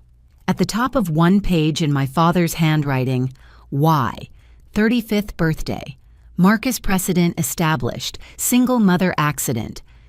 They'd been planning my murder for my 35th birthday just 6 months away. They were going to make it look like you had an accident devastated by grief, Tyler explained. Dad had already researched your life insurance options, $2 million policy naming them as beneficiaries to care for any future grandchildren. But I would never name them. They were going to forge it like all the others. After you were dead, who would know? The room spun. I'd been living on borrowed time, my parents watching me like a hawk circling dying prey. Every family dinner had been reconnaissance. Every concerned check-in after Lucas's death had been assessing my vulnerability. "Why didn't you warn me?" I asked Tyler, my voice cracking. "Because I was a coward," he said simply. "Because I was scared they'd kill me too if I interfered. Because I convinced myself I was gathering evidence first. Pick your excuse. They're all inadequate." Agent Chen, the federal prosecutor, spoke up. "Tyler's cooperation has been invaluable. We're recommending 5 years minimum security with possibility of early release. His recordings and testimony will ensure your parents never leave prison. 5 years for letting them kill my son. 5 years for being young, scared, and eventually doing the right thing," she corrected. "Without Tyler, we'd have fraud charges, but no murder confessions. He's the reason we can get justice for all 17 victims." I wanted to hate him, but looking at my baby brother, I saw the 10-year-old who'd cried when our goldfish died. He'd been raised by sociopaths taught that family was about profit margins. The miracle was that he'd found a conscience at all. "What about Madison?" I asked. "She's claiming ignorance of the murders," Tyler said. "But I have recordings of her helping research victims' medical histories. She knew they were targeting sick family members, even if she convinced herself they were just waiting for natural deaths." "The twins?" I realized with horror. She was pregnant when they were planning murders. "She justified it as securing her baby's futures," Tyler said. "Just like Mom taught her. The cycle would have continued." We spent 3 more hours reviewing evidence. Tyler had been thorough once he'd decided to cooperate. Financial records showing payments for the cruise made while Lucas was dying. Email drafts discussing the timeline for my death. Shopping lists including brake fluid and latex gloves beside groceries. The most damning evidence was a family photo from last Thanksgiving. All of us around the table, Lucas on my lap, Marcus carving turkey. In the margin, my father had written notes. M. Brake line January. L. Inhaler December. Y. Accident after grieving period. We'd been cataloged for death while passing mashed potatoes. "There's one more thing," Tyler said as the meeting ended. He handed me a sealed envelope. "Lucas gave this to me last year for my birthday. I never opened it because I knew what my family was and I didn't deserve his innocence. But you should have it." Inside was a handmade card with Lucas's careful printing. "Happy birthday, Uncle Tyler. Thank you for teaching me to throw a baseball. When I grow up, I want to be brave like you." Tyler broke down completely. He thought I was brave. I let them kill him, and he thought I was brave. I found myself comforting my brother while holding my son's card. The irony wasn't lost on me. Tyler had finally found the bravery Lucas always saw in him, just too late to save the nephew who'd believed in him. "Testify," I said firmly. "Tell every ugly truth. Make sure they never hurt anyone again. That's how you honor Lucas now." He nodded through his tears, and for the first time since this nightmare began, I saw my real brother. Not the coward who'd stayed silent or the accomplice who'd looked away, but the young man who'd finally chosen justice over family loyalty. As we left the federal building, reporters swarmed. Tyler walked directly into them, no longer hiding. "My name is Tyler Morrison," he said clearly. "I'm here to confess my role in my family's crimes and to ensure my parents face justice for murdering 17 innocent family members, including my 10-year-old nephew, Lucas. I was a coward who stayed silent, but I won't be silent anymore." The questions came rapid fire, but Tyler answered each one honestly. He implicated himself, fully admitted his failures, and provided details that would make headlines for weeks. But more importantly, he restored names and dignity to 17 victims who'd been reduced to insurance claims.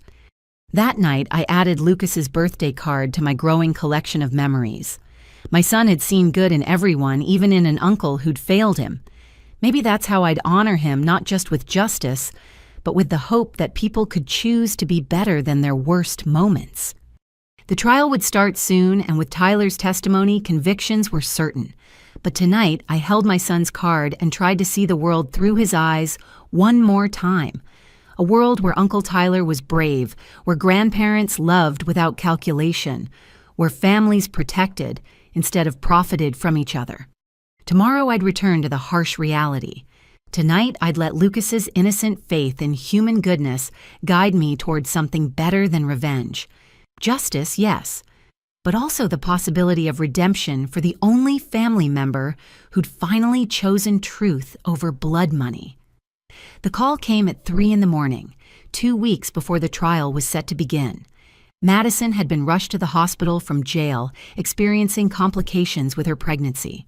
Despite everything, I found myself driving to the hospital, some vestige of sisterly concern overriding my anger.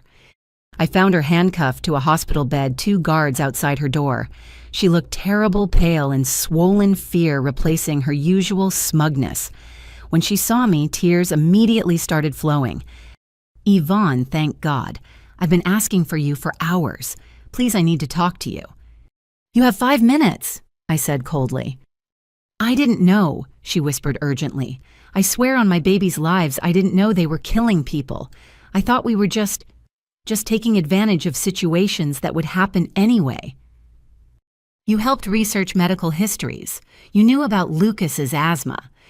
For insurance approval, I thought we were being smart about premiums. When Mom said Lucas would probably die young from his condition, I thought she meant statistically not that they would." She broke down completely, monitors beeping as her blood pressure spiked. A nurse rushed in, checking readings and warning her to calm down.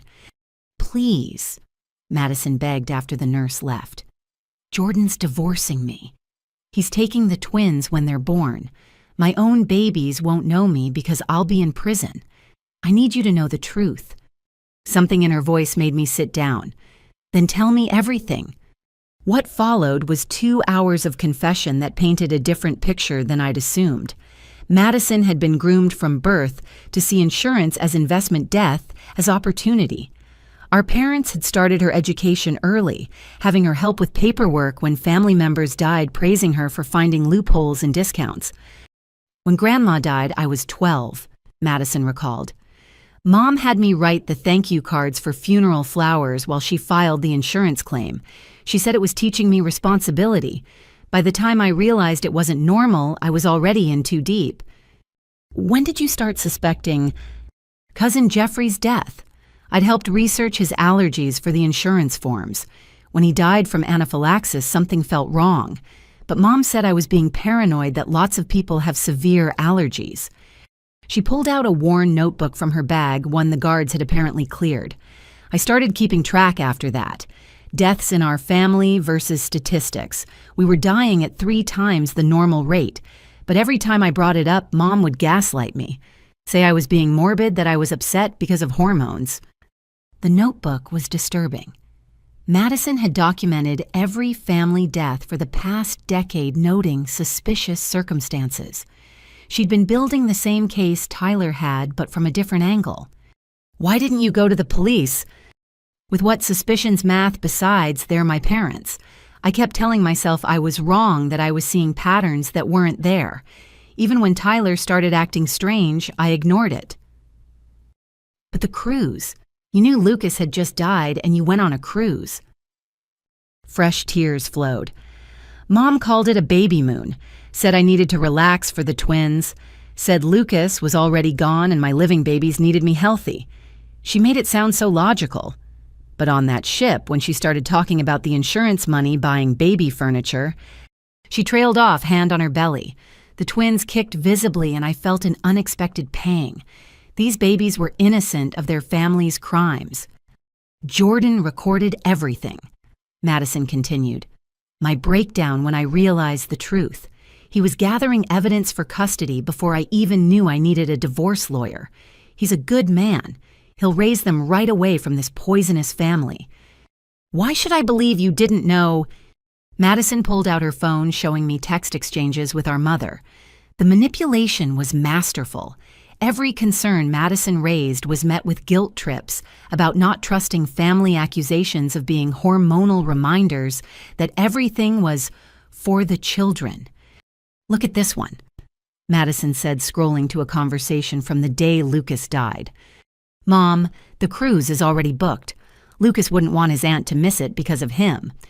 "Madison, but Yvonne needs us." "Mom, Yvonne has always been independent. You need to think about your babies. Stress could cause miscarriage. Is that what you want?" "Madison, of course not, but—" "Mom, then we go. Yvonne will understand. Family means making hard choices." The manipulation was clear, but so was Madison's willingness to be convinced. She'd chosen comfort over compassion, just like she'd been taught. "I'm going to testify," Madison said suddenly, "against them. Tyler's not the only one who can tell the truth." "Your lawyer will never allow that." "I fired him. I'm pleading guilty to conspiracy and accessory charges.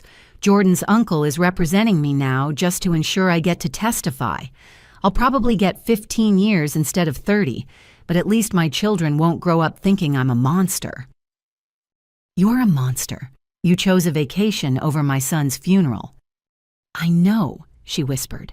"I'm not asking for forgiveness. I'm just asking you to know that I wasn't part of the murders. I was willfully blind, selfish, and cruel, but I didn't know they were killing our family." A commotion in the hallway interrupted us. Jordan had arrived looking exhausted but determined. He nodded at me briefly before focusing on Madison. "The doctor says you need an emergency C-section," he said flatly. "The stress is affecting the twins. They need parental consent." "I consent," Madison said immediately. "Save my babies." Jordan's expression softened slightly.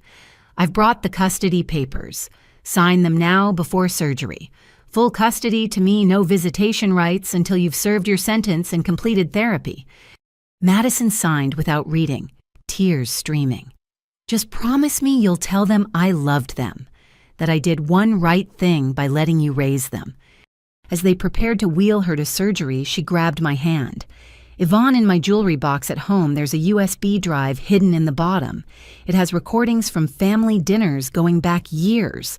I started recording after Jeffrey died, trying to prove to myself I was paranoid. I wasn't. It's all there. Mom and Dad discussing investments, planning opportunities. Use it." She was wheeled away before I could respond. Jordan lingered, looking uncomfortable. "She's telling the truth about not knowing," he said quietly. "I've lived with Madison for 5 years. She's selfish and shallow, but she's not a killer. Your parents broke her before she had a chance to be anything else. She still chose that cruise over Lucas's funeral. Yes, and she'll live with that for the rest of her life.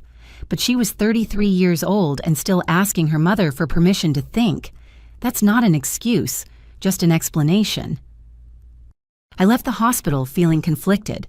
Madison was guilty of terrible choices, but she was also a victim of our parents' lifelong manipulation. They'd raised her to be complicit, then used her as a tool in their schemes. The twins she was delivering would never know their grandparents would grow up with their mother in prison, all because of greed disguised as family loyalty. That evening, I retrieved the USB drive from Madison's jewelry box. The recordings were extensive family dinners where murder was discussed between passing the potatoes. My parents speaking in code about opportunities and investments, while Madison and Tyler ate oblivious to the true meaning. One recording stood out from Lucas's 9th birthday party, my parents discussing his timeline while he opened presents in the background. Madison's voice asking about life insurance for the twins she was planning. My mother's response chilling in its casualness. "Insurance on children is always a good investment. You never know what might happen." In the background, Lucas's voice, "Thank you, Grandma. I love you too." The juxtaposition broke me. Lucas thanking his grandmother for a gift while she planned his death for profit. Madison participating unknowingly in her own children's potential murders. Tyler silent and suspicious, but too scared to speak. Me oblivious, believing in a family that existed only in my imagination. Agent Martinez called with an update.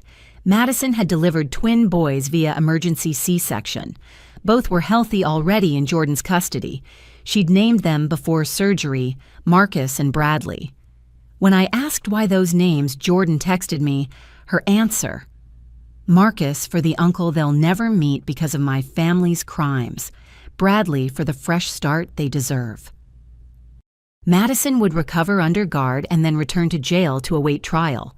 Her guilty plea and agreement to testify would reduce her sentence, but not eliminate it. 15 years meant her boys would be teenagers before she could hold them again. I sat with the USB drive surrounded by evidence of my family's depravity. Tyler's recordings, Madison's documentation, my own discoveries. Together we'd built an airtight case against our parents. They would die in prison, never touching another insurance payout, never plotting another family member's death. But what haunted me was the damage they'd caused beyond the murders. Tyler so paralyzed by fear he'd watched family die rather than speak up. Madison so manipulated she'd gaslit herself into compliance. Me so trusting I'd handed them my son on a silver platter. The next generation, Marcus and Bradley, would grow up knowing their family history. Jordan promised to be honest with them, age appropriately, to ensure they understood the consequences of greed and the importance of choosing integrity over blood loyalty. I made a decision that night. The insurance money from Lucas's policy, tainted as it was, would go entirely to charity. I'd create a foundation for children with asthma, provide free inhalers and education. Every life saved would be a small redemption for the one I'd lost. Madison's recordings would ensure our parents never left prison. Tyler's testimony would seal their fate. But Madison's broken compliance would haunt me longest. She'd been crafted from birth to enable evil, and only the shock of Lucas's death had finally shattered her programming. In her hospital bed delivering twins she'd already lost to her choices, Madison had finally become the sister I'd needed at Lucas's funeral. Too late to matter, but perhaps just in time to save her sons from continuing the cycle. The trial would begin soon. 3 broken siblings would testify against the parents who'd raised them to be accomplices or victims. Justice would be served. But in the ruins of our family, something else was emerging. Truth. Accountability. The possibility that the next generation might learn from our tragedy. Lucas and Marcus were gone, murdered for money. But Marcus and Bradley had just entered the world born into truth instead of lies. Maybe that was the real justice breaking the cycle before it could claim more innocent lives. The trial was 2 weeks away when Agent Martinez called with urgency in her voice. "Yvonne, we need you to come in immediately. We've uncovered something that changes everything." I arrived at the federal building to find controlled chaos. Agents were processing boxes of new evidence, and Jennifer Morrison was already there, looking grim. In the conference room, a display of photographs covered an entire wall, connected by red string, like a conspiracy theorist's fever dream. But this was no theory. "Your parents' scheme goes beyond families, Agent Martinez began. Once we started pulling financial threads, we found 17 family victims, but also 23 others. Elderly neighbors, church members, even parents of your childhood friends." My legs gave out and I sank into a chair. 40 murders. My parents had killed 40 people over 22 years. How is that possible? Agent Chen pulled up financial records on the screen. They created an entire network. Your father had 3 different insurance licenses under variations of his name. Your mother worked as a home health aide under false credentials, gaining access to elderly victims. They were serial killers hiding in plain sight. The photographs on the wall showed faces I recognized. Mrs. Kowalski from down the street who'd made pierogi for every block party. Dead from a heart attack 3 months after my parents befriended her. Mr. Chen, my piano teacher's father who'd fallen downstairs during a visit from my mother. Dead within the year of meeting my parents. Every victim had 2 things in common, Agent Martinez explained. They were either elderly or had pre-existing conditions, and they trusted your parents. Robert and Linda Morrison were the nice couple who helped with groceries visited during illness, became surrogate family for lonely people. I stared at a photo of Mrs. Patterson Lucas's favorite babysitter when he was younger. She died from diabetic complications 5 years ago. We'd gone to her funeral. My parents had cried. "The insulin," I whispered, remembering. Mom was always reminding Mrs. Patterson about her insulin. Tampered with, we now believe, like Lucas's inhaler. Your mother had a gift for making murder look like medical mismanagement. Tyler arrived then, accompanied by his attorney. His ankle monitor beeped as he entered. He looked at the wall of victims and went pale. "Oh God," he breathed. "I knew about family, but this—" "Your cooperation extends to this," his attorney reminded him. "Anything you remember about these victims?" Tyler studied the photos, occasionally pointing out details. This victim had dinner at our house. That one received Christmas cookies from Mom. Each memory added to the horror. Our family home had been a hunting ground, our holiday gatherings, recruitment events for future victims. Madison was wheeled in by guards still recovering from her C-section, but insisting on participating. She took one look at the wall and vomited into a basin. Among the photos was her elderly piano teacher dead 6 months after Madison had introduced her to our parents. "I killed her," Madison sobbed. "I brought her to Sunday dinner because she was lonely. I literally delivered her to them." "You didn't know," I said, surprising myself by comforting her. "Does it matter she's still dead because of me?"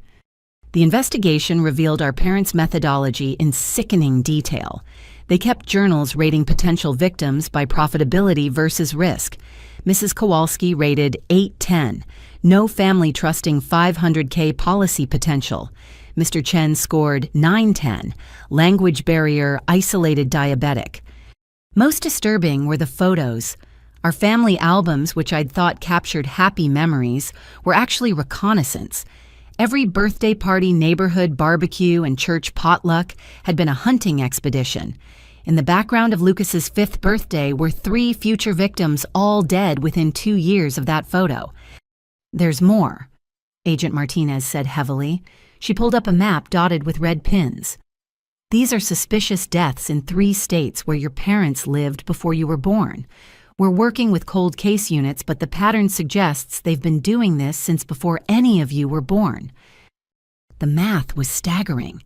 If they'd started in their 20s and maintained this pace, my parents could have killed over 100 people. They weren't just murderers, they were among the most prolific serial killers in American history.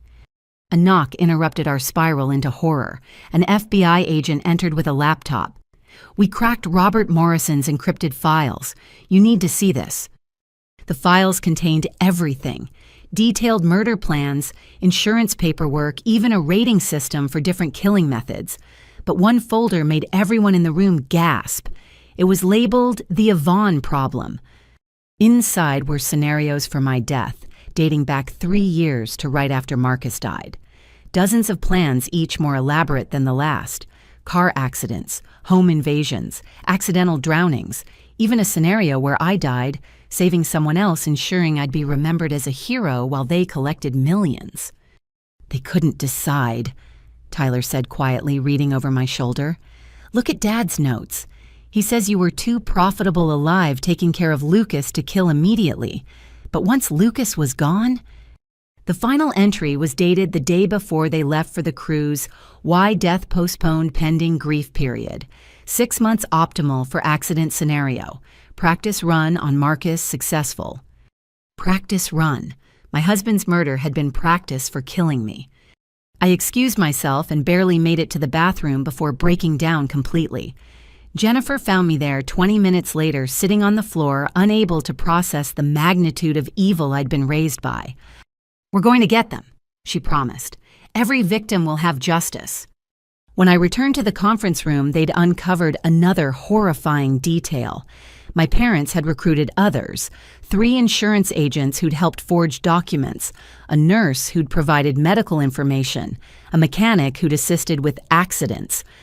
The network extended beyond my parents, though they were clearly the masterminds. "We're arresting 12 more people today," Agent Chen announced. "This is officially the largest insurance fraud murder scheme in FBI history." Madison spoke up weakly from her wheelchair. "What about the victims' families? Do they know?" "We're contacting them now. Some cases are too old to prosecute, but the families deserve truth."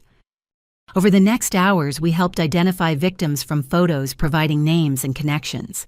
Each face represented a life stolen, a family destroyed. By the end, the victim count had risen to 67, confirmed with more suspected. As we prepared to leave, Agent Martinez pulled me aside. "There's something else. We found evidence of international connections. Your parents were in contact with similar operations in Canada and Mexico. This might be part of something even bigger." I couldn't process anything larger. My parents had killed 67 people that we knew of. They'd turned murder into a business model and recruited accomplices. They documented everything with the pride of successful entrepreneurs. That night, news of the expanded investigation broke. "Insurance murder ring exposed, 67 dead," dominated headlines. Our family photos were on every channel labeled as American serial killers. Lucas's school picture appeared repeatedly, the youngest victim of insurance fraud killers. Tyler called barely coherent through tears. I found more recordings. Dad discussing expansion opportunities with someone called Mr. Smith. There might be other families doing this, Yvonne. Other parents killing their children for money. The FBI took his recordings and launched a multi-state task force. What had started as family betrayal was becoming a national scandal. Insurance companies announced reviews of all policies. Families across the country wondered if their recent losses were really accidents. I sat in Lucas's room that night holding his favorite whale plushie. He'd lived 10 years surrounded by killers, loved by people calculating his death, trusting grandparents who saw him as an investment.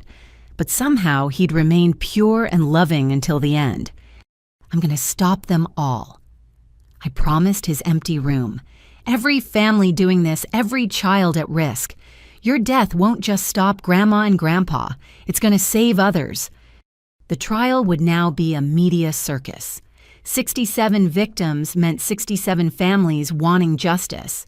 Tyler and Madison's testimony would be crucial, but the evidence was overwhelming. My parents would never leave prison. But that wasn't enough anymore.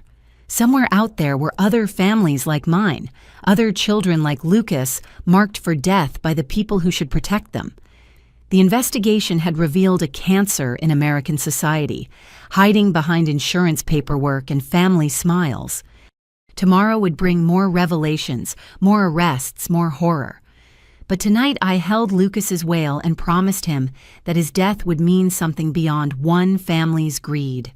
It would expose an entire network of killers and save children who didn't yet know they were victims.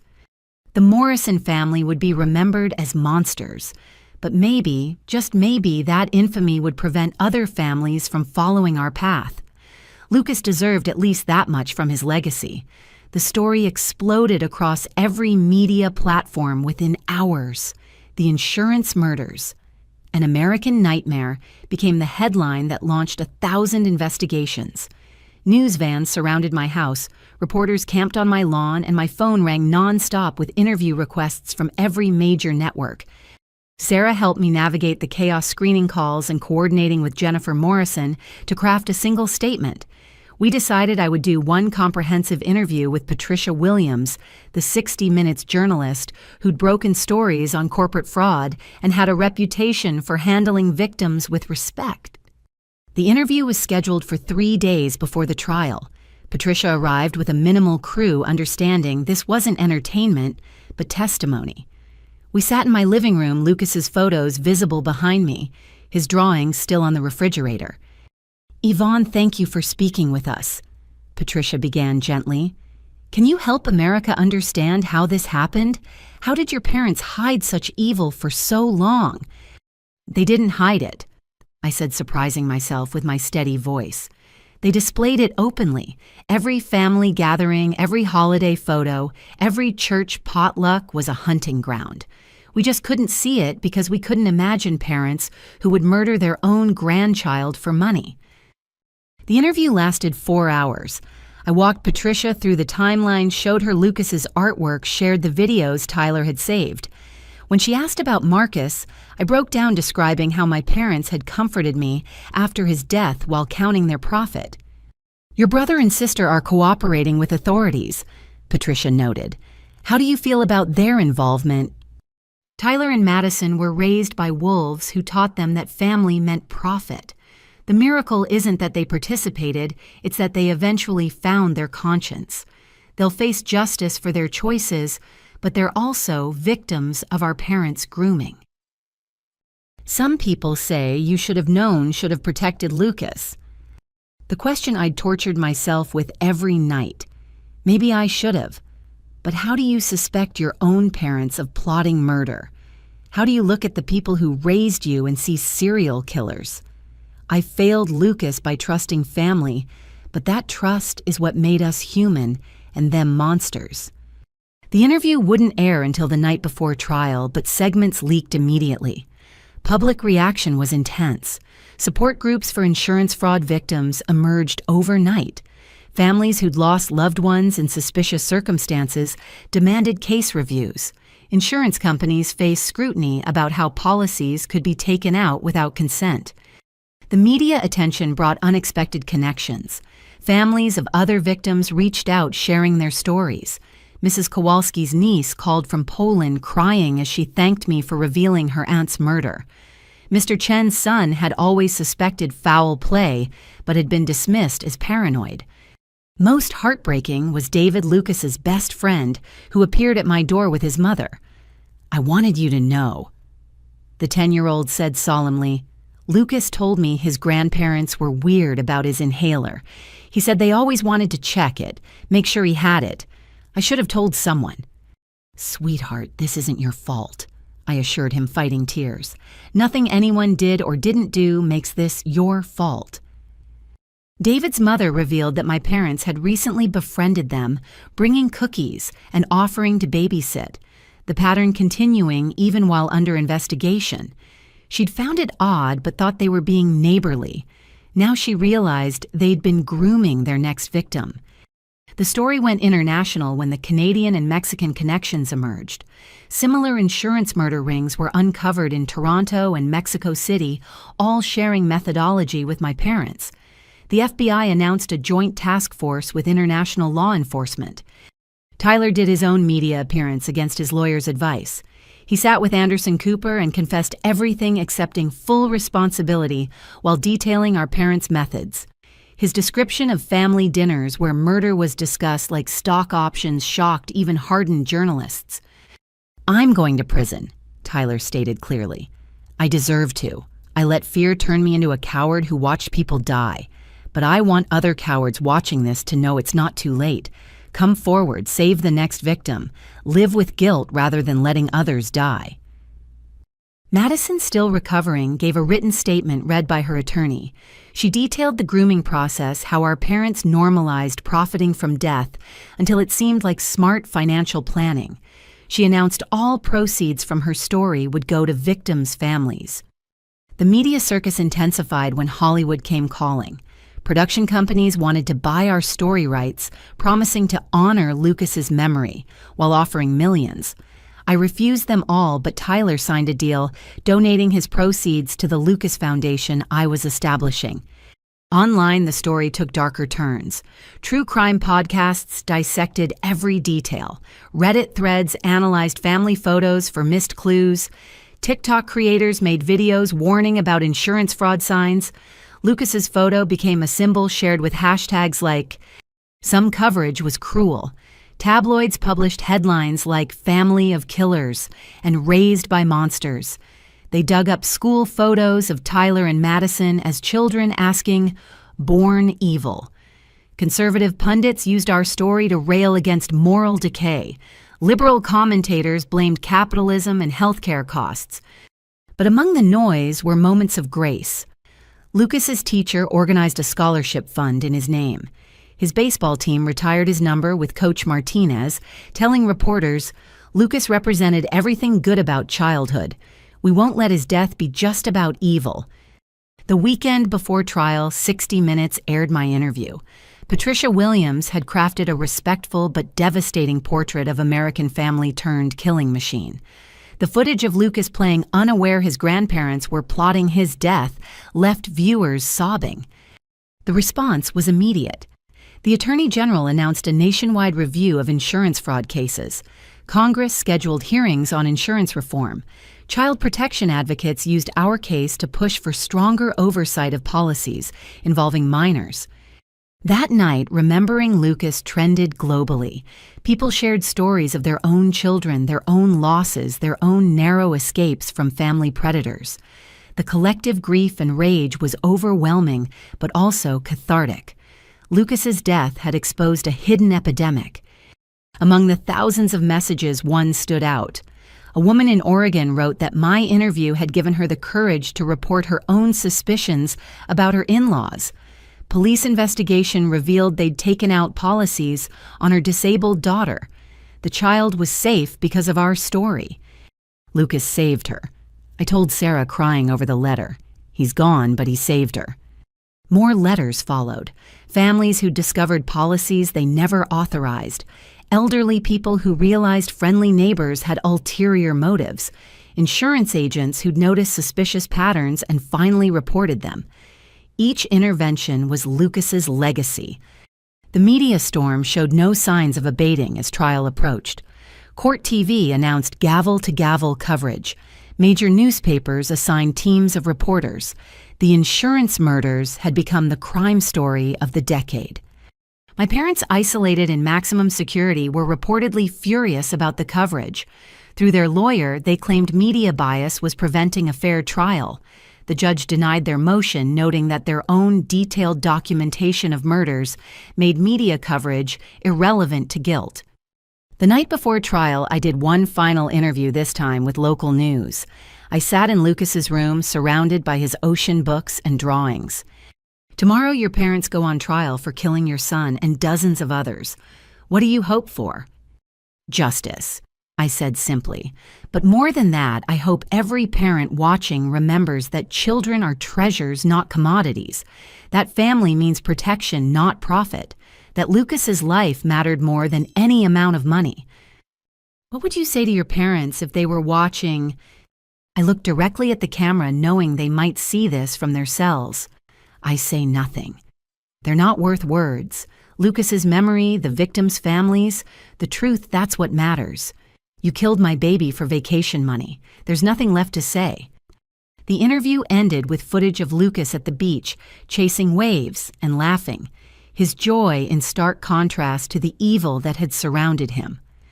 America went to sleep that night, with his image burned into collective memory, a little boy who'd loved the ocean and died because his grandparents loved money more.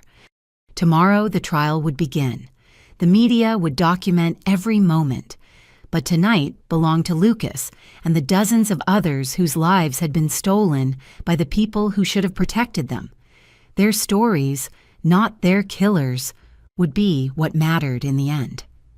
The courthouse steps were packed with media and victims' families as I arrived for the first day of trial. Signs with photos of the 67 confirmed victims lined the pathway. Lucas's baseball team stood in uniform, creating an honor guard. I walked through them with Sarah and Jennifer Morrison, trying not to look at my son's photo repeated on dozens of posters. Inside courtroom. The largest in the federal building, every seat was filled. The victims' families took up 3 sections.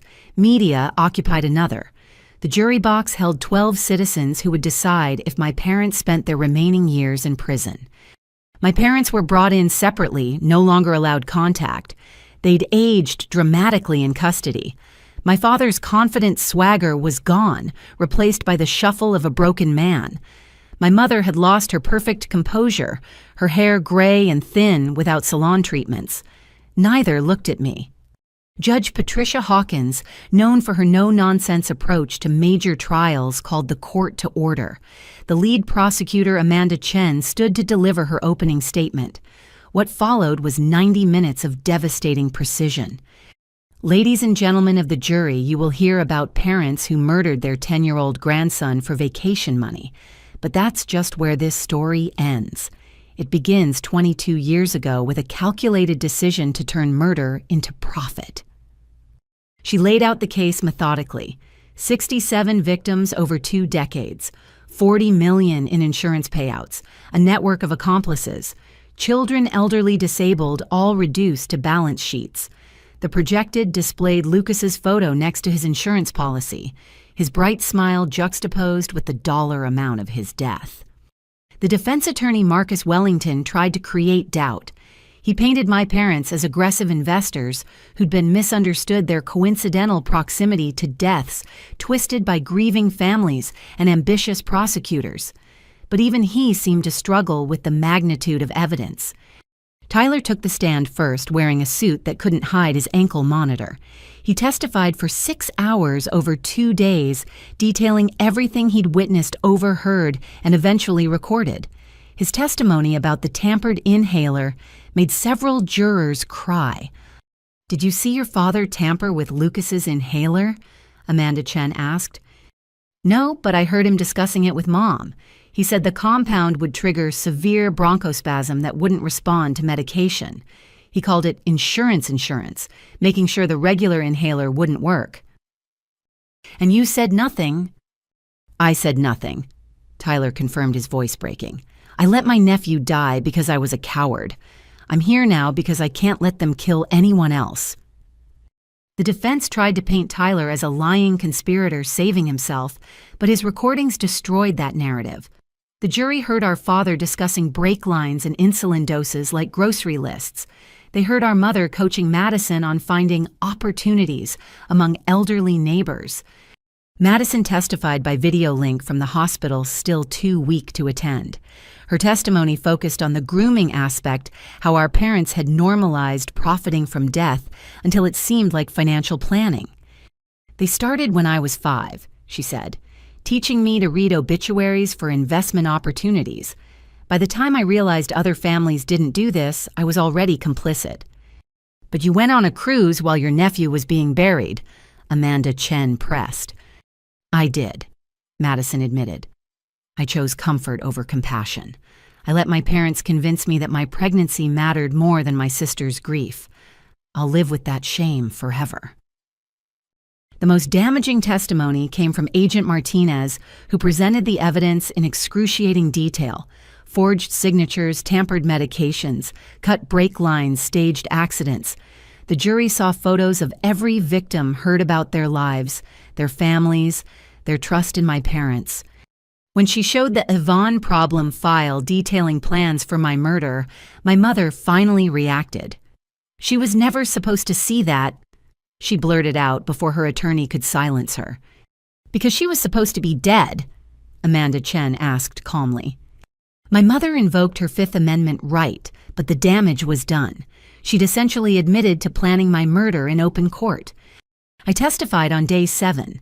Amanda Chen walked me through finding the insurance papers, discovering the network, living with the knowledge that my son's grandparents had murdered him for money.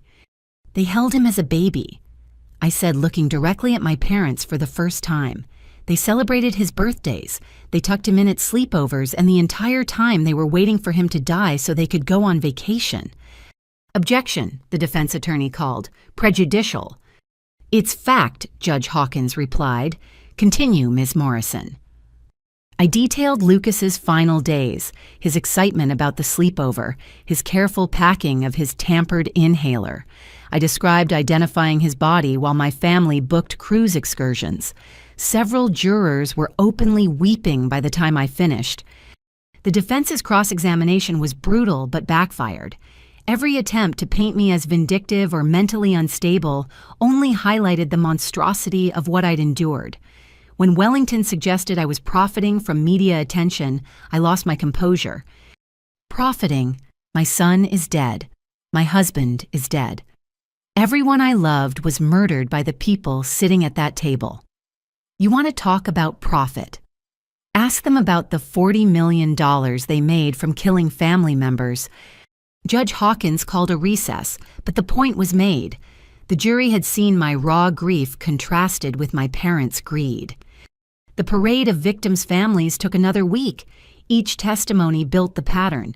My parents befriending lonely people, gaining trust, taking out policies, and then deaths, following within months. Mrs. Kowalski's niece flew from Poland to testify about her aunt's final letter mentioning new friends Robert and Linda, who were so helpful with my medications. The forensic evidence was overwhelming.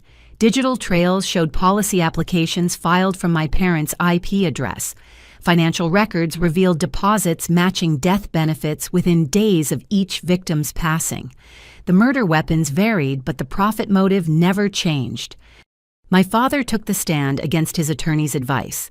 He maintained innocence for exactly 45 minutes before Amanda Chen's questioning cracked him like an egg. She simply presented his own notes, his own recordings, his own plans, asking him to explain each one. This note says, Lucas, December optimal. What did that mean? Investment timing, he said weakly. Investment in what? His future. His future after death.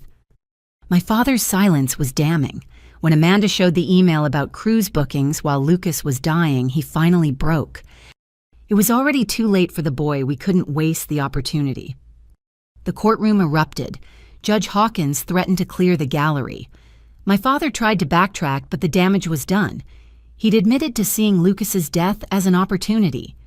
My mother never testified, invoking her Fifth Amendment right throughout, but her reactions told the story. When prosecutors played Tyler's recording of her listing murder victims like accomplishments, she smiled slightly. When they showed the tampered inhaler, she looked annoyed at the poor quality that had allowed detection. Closing arguments took 2 days. Amanda Chen methodically laid out 67 murders, showing the pattern, the profit, the premeditation. She ended with Lucas's school photo. This little boy loved the ocean. He dreamed of swimming with dolphins. He trusted his grandparents. That trust cost him his life and bought them a Caribbean cruise. If that's not murder, nothing is. The defense made a weak attempt at reasonable doubt, suggesting coincidence and misinterpretation. But Wellington's heart wasn't in it. How do you defend documented serial killers who'd celebrated their grandson's death with umbrella drinks? The jury deliberated for exactly 3 hours. As they filed back in, none would look at my parents. The foreman stood hands trembling as he held the verdict. On the count of first-degree murder in the death of Lucas Morrison, we find the defendants guilty. On the count of first-degree murder in the death of Marcus Morrison, we find the defendants guilty. 65 more times guilty verdicts rang out. Conspiracy to commit murder, insurance fraud, money laundering, racketeering, every charge guilty on all counts. My mother fainted. My father stared straight ahead, finally looking like the 73-year-old killer he was. Tyler sobbed with relief. Madison watched on video, holding a photo of the twins she wouldn't raise. Judge Hawkins scheduled sentencing for the following month, but made one thing clear. The defendants will remain in custody. They've proven themselves dangers to any family member or stranger with an insurance policy. They will never walk free again. As court officers led my parents away, my mother finally looked at me. No apology, no remorse, just cold fury that I'd exposed their scheme. My father didn't even turn around. The parents I'd thought I'd known had never existed. Only the killers remained. Outside the courthouse, victims' families embraced me. Mrs. Kowalski's niece pressed a rosary into my hands. Mr. Chen's son stood with us as Amanda Chen announced the verdicts to the media.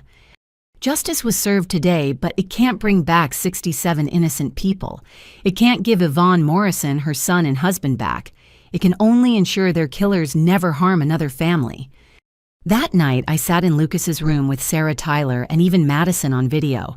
We were what remained of the Morrison family, broken and guilty in various degrees, but finally free from our parents' evil.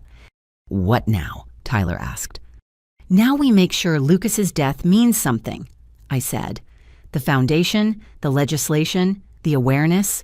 We save the next child whose grandparents see dollar signs instead of love. And we try to heal."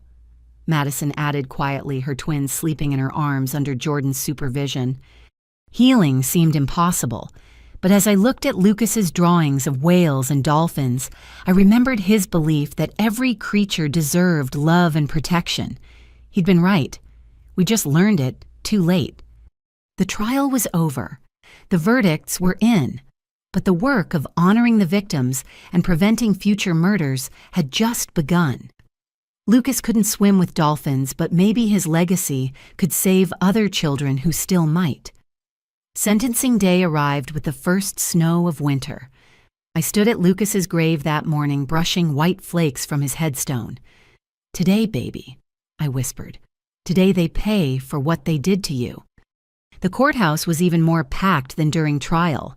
Judge Hawkins had received over 3,000 victim impact statements from extended families, community members, and strangers moved by the case.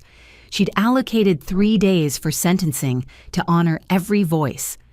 My parents were brought in looking diminished. Prison had stripped away their masks completely. Gone were the friendly neighbors, the doting grandparents, the helpful community members. Only the hollow-eyed killers remained. Tyler entered in custody, having been sentenced separately to 8 years, with possibility of parole in 5. He'd wept at his sentencing, accepting responsibility while promising to spend his remaining years helping prevent similar crimes. Madison had received 12 years, serving the first 6 months in a prison hospital while recovering from childbirth and severe depression. Before I pronounced sentence, Judge Hawkins began, "I want to address something. In 30 years on the bench, I've seen evil, but I've never seen evil wrapped so completely in the disguise of family love. Robert and Linda Morrison, you didn't just murder 67 people.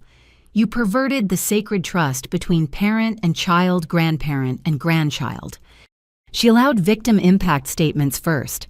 I went last, wanting my words to be what my parents heard before learning their fate. "You taught me that family meant everything." I began, my voice steady. "You were right. Family does mean everything. That's why your betrayal is so complete. You held Lucas as a baby and plotted his death. You comforted me after Marcus's funeral while counting the money from his murder. You turned love into a weapon and trust into a trap." I pulled out Lucas's whale drawing, holding it up.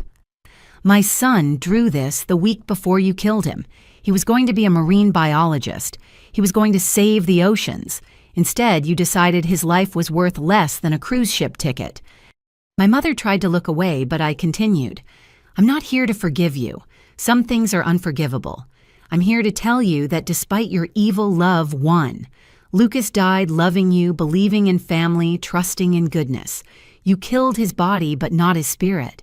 Every child saved by the foundation in his name, every family protected by new laws, every parent who hugs their baby tighter because of this case. That's Lucas defeating you over and over again." I sat down to complete silence. Even the court reporter had tears on her face. Judge Hawkins took a moment before continuing. "Robert Morrison, you've been convicted of 67 counts of first-degree murder, 43 counts of conspiracy to commit murder, 18 counts of insurance fraud, and 12 counts of money laundering.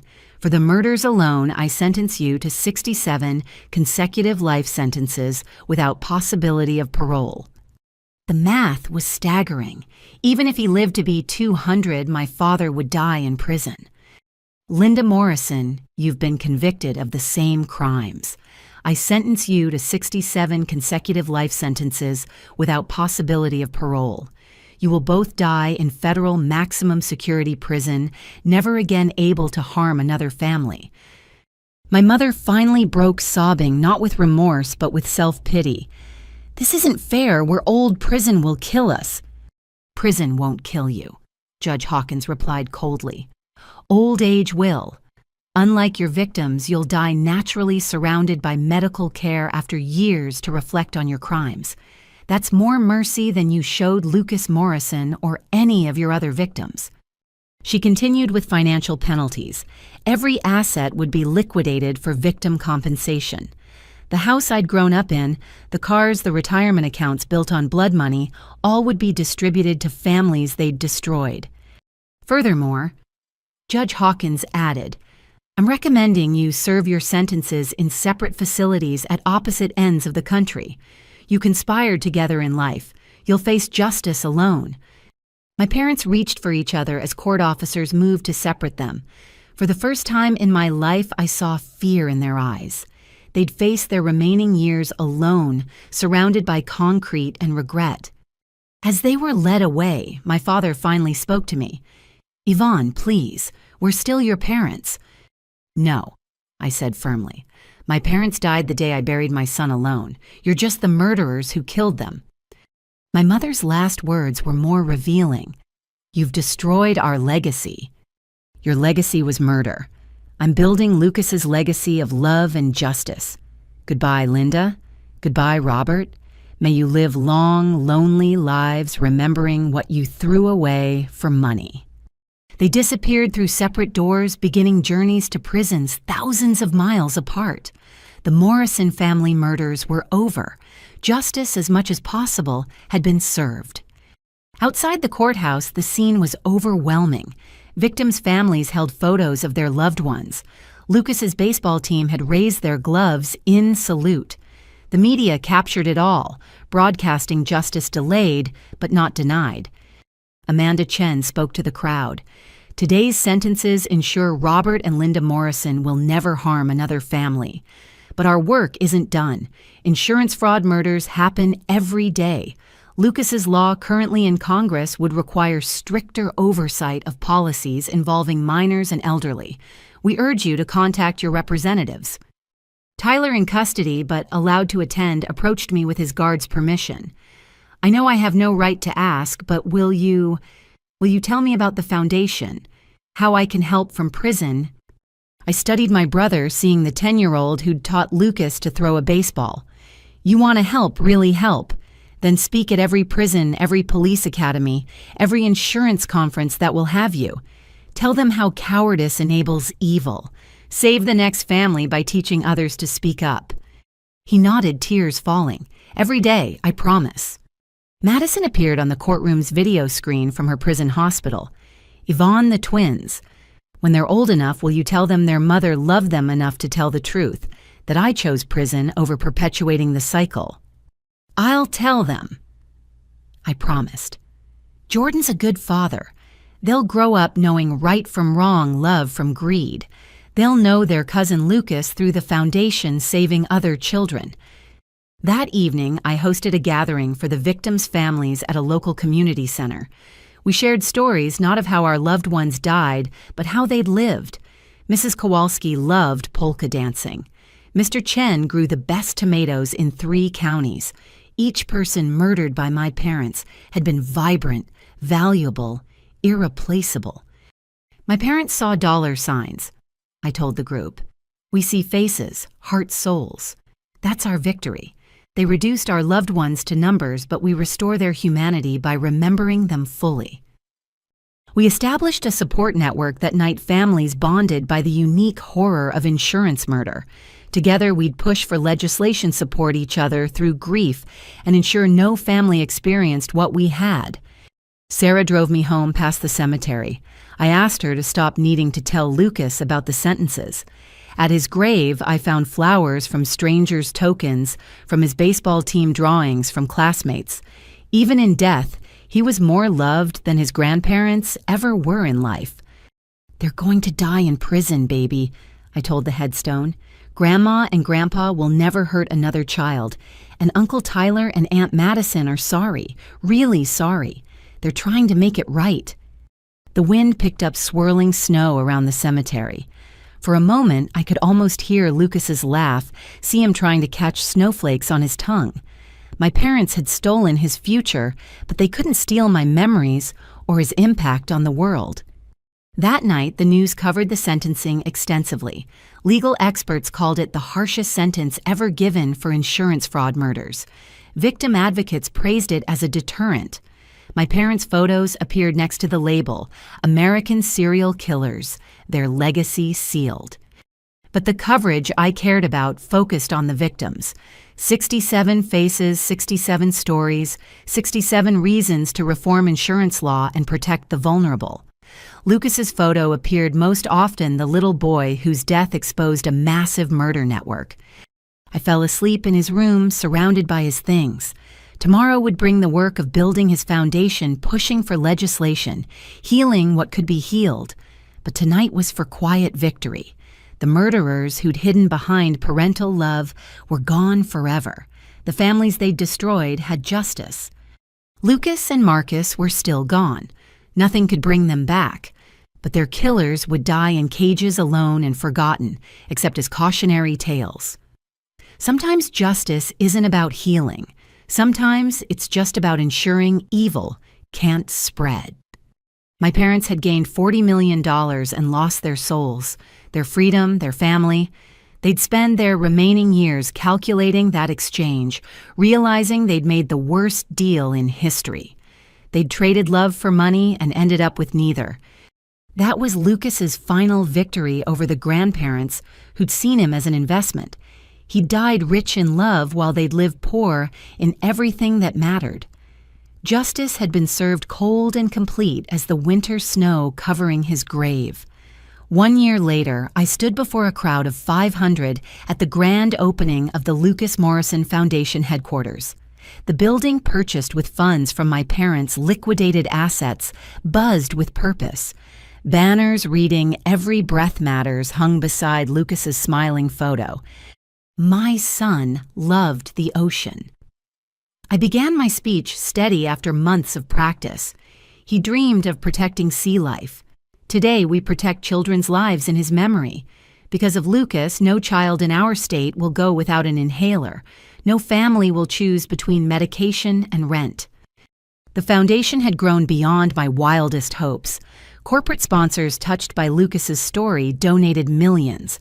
Pharmaceutical companies provided inhalers at cost. Schools installed emergency medication stations. In 12 months, we'd distributed over 10,000 free inhalers and prevented 47 severe asthma attacks. Tyler joined via video link from federal prison, where he ran educational programs about recognizing insurance fraud. He'd testified before Congress supporting Lucas's law, his prisoner number visible, as he warned about family predators. His haunted eyes showed the weight of living with truth. "Every day I teach inmates about the price of silence," Tyler said. "I tell them about Lucas, about how my cowardice cost my nephew's life. If just one person speaks up because of my story, maybe Lucas's death serves a purpose." Madison appeared on screen from her facility's library, where she'd created a support group for children of incarcerated parents. Though forbidden contact with her twins, she worked to help other families avoid their fate. The foundation received another anonymous donation, she reported. $50,000 from someone who discovered their parents had life insurance they never authorized. Lucas's story saved another life. The crowd applauded, but I saw the pain in my siblings' eyes. They devoted themselves to redemption but would never forgive themselves. Neither would I completely. But Lucas had taught me that people were more than their worst moments. Dr. Patricia Hernandez, our medical director, presented statistics that made the crowd gasp.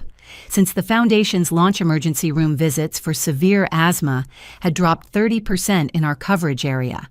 Teachers trained in our programs had saved 9 children from fatal attacks. Lucas Morrison didn't get to become the marine biologist he dreamed of being, Dr. Hernandez said. But he saved more lives than most doctors.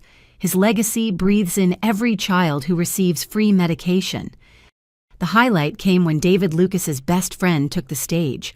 Now 11, he'd become our youngest spokesperson visiting schools to teach inhaler safety. "Lucas was my best friend," David said simply. "He can't grow up, but I can help other kids grow up. That's what best friends do, keep promises even when one is gone." He demonstrated proper inhaler use on a dummy while explaining warning signs. The corporate executives wiped away tears watching this child turn grief into action. By the end, 3 more companies pledged support. Sarah had become the foundation's director, bringing her business acumen to our mission. She presented our expansion plans, mobile clinics for rural areas, family education programs, lobbying for stronger insurance oversight. "We've received partnership requests from 6 other states," Sarah announced. "By next year, the Lucas Morrison Foundation will be national. Every child in America will have access to life-saving medication." The audience erupted in sustained applause. I caught sight of several familiar faces. Mrs. Kowalski's niece had flown in from Poland. Mr. Chen's son had brought his children. Agent Martinez attended in civilian clothes, having retired to work in victim advocacy. Amanda Chen, now a federal judge, sat in the front row. As the formal program ended, families mingled in the courtyard garden. We'd planted 68 trees, one for each victim, including Marcus. Lucas's tree, a coastal redwood that would grow for centuries, stood at the center. Children ran between the saplings, their laughter healing ground once poisoned by grief. A mother approached me holding a toddler with an inhaler. "This is Emma," she said, tears flowing. "Your foundation saved her last month. The school had an emergency inhaler because of your program. I wanted you to meet the life Lucas saved." I held Emma, feeling her healthy breathing against my chest. This was Lucas's true legacy, not the horror of his death, but the lives continuing because of it. My parents had killed for money. We saved for love. That evening, the foundation hosted its first gala. Hundreds attended, raising $3 million for expansion. I wore the ocean blue dress Lucas had helped pick for my last birthday with him, honoring his memory through color. Tyler called during the event, our scheduled weekly check-in. Prison had aged him decades, but purpose had replaced despair. 60 inmates signed up for tomorrow's fraud prevention seminar, he reported. Word spreading. Lifers are asking how to report suspicious deaths from decades ago. Good, I said. Every report matters. Every saved life counts. Yvonne. I need to tell you something. I dream about Lucas every night. He's always at the ocean, always happy. He tells me he forgives me. I know it's just my subconscious seeking peace I don't deserve, but maybe it's more than that, I interrupted. Lucas forgave everyone. Even at the end, he loved Grandma and Grandpa. Not because they deserved it, but because that's who he was. Honor that forgiveness by saving others. Madison joined the call from her prison job at the library. The warden approved my proposal. We're starting a children's reading program. I'm going to read Lucas's favorite ocean books to kids visiting their parents. It's small, but... It's not small, I assured her. Lucas would love that. We talked for 20 minutes, 3 broken siblings finding purpose in shared grief. Our parents had taught us family meant profit. Lucas had taught us family meant sacrifice for others' well-being. We were finally learning his lesson. The gala concluded with a video presentation. Families shared stories of children saved by the foundation. Teachers demonstrated emergency response protocols. Legislators discussed Lucas's law, now passed in 12 states, with federal legislation pending. The final image was Lucas at the beach arms, spread wide as waves crashed behind him. His joy radiated from the screen, unmarred by the evil that would claim him. That's how we chose to remember him, embracing life with infectious enthusiasm. Judge Patricia Hawkins, who'd sentenced my parents, approached afterward. I've presided over thousands of cases, she said. I've never seen evil transformed into such good. Your son would be proud. I hope so, I replied. Some days the grief threatens to drown me. Then another child is saved. Another family spared our pain, and I remember why we do this. As guests departed, I walked through the garden to Lucas's tree. Despite being planted just months ago, it was thriving, reaching towards sky like his dreams once had. I touched its bark, feeling life pulsing beneath. We did it, baby, I whispered. Grandma and Grandpa are locked away. Uncle Tyler and Aunt Madison are trying to make amends. And you, my brave boy, you're saving lives every day. Not bad for a 10-year-old who loved dolphins. A breeze rustled the leaves, and for a moment I heard his laugh. Not the painful memory of loss, but the joyful echo of impact. Lucas Morrison had lived just 10 years, but his legacy would last generations. Tomorrow would bring more work, more families to help, more laws to pass, more children to save. The foundation was just beginning its mission. But tonight, surrounded by trees planted for the dead and hope growing for the living, I felt something I hadn't in 2 years: peace. My parents had stolen so much. My husband, my son, my faith in family, but they'd failed to steal what mattered most: love's power to transform tragedy into purpose. In trying to profit from death, they'd created warriors for life. The last couple left, thanking me again for saving their daughter. As their car disappeared, Sarah emerged from the building. "Ready to go home?" she asked gently. "In a minute," I said, looking up at stars Lucas once wished upon. "I want to tell him about today, about all the lives he saved, about how love won in the end." Sarah squeezed my shoulder and waited while I talked to my son about the foundation bearing his name, about Uncle Tyler teaching prisoners to speak up, about Aunt Madison reading to children, about trees growing where evil once flourished. When I finally turned to leave, I felt Lucas's presence like warmth despite the cool night. My parents had thought they were so clever trading lives for money, but Lucas had the last laugh. In dying, he'd created more life than they could ever steal. In losing him, I'd found purpose they could never understand. The foundation's lights glowed behind us as Sarah drove me home. Tomorrow, somewhere, a child would breathe easier because of Lucas. A family would stay whole because of his story. Love would triumph over greed because a little boy who dreamed of oceans had shown us the way. That was rebuilding. Not forgetting the pain, but transforming it. Not forgiving the unforgivable, but creating beauty from ashes. Not moving on, but moving forward with purpose, born from profound loss. Lucas Morrison, age 10, dreamer of dolphins, savior of children. My parents had seen a paycheck. I saw a legacy of love that would outlive us all. They were dying in prison. He was living in every saved breath. 2 years after the trial, I stood at Lucas's grave on a brilliant spring morning. The small cemetery plot had become a pilgrimage site for families touched by insurance murder. Today, fresh flowers covered the ground left by strangers who'd never met my son but knew his story. "Happy 13th birthday, baby," I whispered, placing his favorite whale plushie beside the headstone. "You would have been a teenager today, probably taller than me, definitely still obsessed with the ocean." Footsteps crunched on the gravel path behind me. I turned to find my foster children, Maria and James, approaching carefully. I'd begun fostering 6 months ago 2 siblings whose parents died in an accident, eerily similar to Marcus's.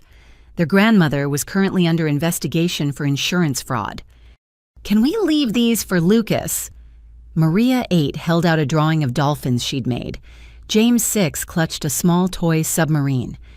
"He would love these," I assured them, helping them place the gifts. They'd never met Lucas, but spoke of him like a big brother, understanding that his death had led to their safety. As we stood together, more people arrived. David and his mother brought Lucas's baseball team, now in middle school, but still wearing patches with his number. Coach Martinez had organized them to volunteer at foundation events, keeping Lucas's memory alive through service. "The boys wanted to share something," Coach Martinez said, his voice thick with emotion. The team formed a circle around the grave. David stepped forward, now tall and confident at 12, so different from the grief-stricken boy who'd blamed himself for not recognizing the tampered inhaler. "Lucas Morrison was our teammate," David began. "He taught us that winning wasn't about the score, but about showing up for each other. Today we're here to tell him we're still showing up." Each boy shared a memory of Lucas, then announced their commitment to the foundation. They'd raised $20,000 through car washes and bake sales. They'd spoken at schools about inhaler safety. They'd turned their grief into action just like their lost teammate would have wanted. Sarah arrived with Madison, who was on a supervised release for the day. My sister looked healthier than she had in years, prison structure and therapy, finally breaking our parents' psychological hold. She carried a tablet showing her twins, now 2 years old, via video call with Jordan.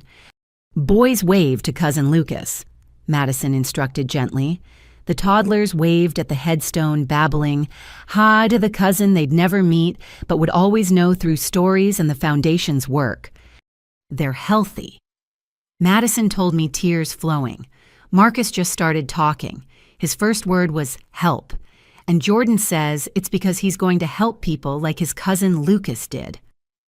Tyler couldn't attend physically, but he'd sent a letter to be read aloud. Sarah unfolded it, clearing her throat before beginning.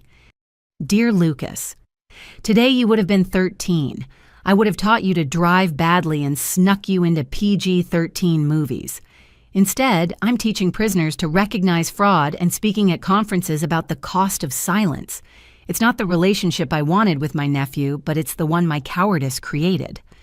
The foundation has saved 237 children so far. That's 237 birthdays that will happen because of your death. I count them every night, hoping eventually the number will be high enough to balance my failure. It never will be, but I'll keep counting anyway. Your mom fostered Maria and James. They're safe because your story exposed their grandmother's plans. They sleep in your room, sometimes surrounded by your ocean books.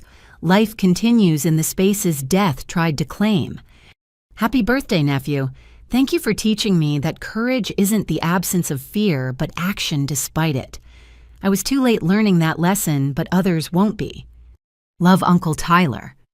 We stood in silence after Sarah finished reading. Even the birds seemed to pause in respect. Then James tugged on my hand. Miss Yvonne, can we sing Happy Birthday to Lucas? Of course, sweetheart. Our strange assembled family sang Happy Birthday around a grave voices mixing in harmony, born from shared loss and purpose. Neighbors in the cemetery didn't stare or judge. They understood that grief takes many forms, and healing requires acknowledging what should have been. After the song, people began sharing updates. The foundation had expanded to all 50 states. Lucas's law had passed federally, requiring stricter oversight and mandatory reporting of suspicious policies. Insurance companies now faced real penalties for enabling fraud. Agent Martinez, now running a nonprofit supporting fraud victims, announced a breakthrough. The international investigation has led to 43 arrests across 5 countries. The network your parents were part of is being dismantled globally. No estimate yet on total victims, but it's in the thousands. The magnitude was staggering. My parents hadn't just been serial killers. They'd been part of an international murder ring, hiding behind insurance paperwork. Every arrest, every exposed policy, every saved life was Lucas's legacy expanding. There's something else, Judge Amanda Chen said, having joined our gathering. Congress is considering the Lucas Morrison Act. It would create a federal database of life insurance policies, flagging suspicious patterns automatically. No more secret policies on family members. Madison gripped my hand. Mom and Dad's computer virus of death stops spreading, she whispered. Lucas becomes the vaccine. As the afternoon wore on, people shared stories of lives saved. A teacher in Oregon caught a student's asthma attack because of foundation training. A grandmother in Florida discovered unauthorized policies on her grandchildren during a routine check inspired by our story.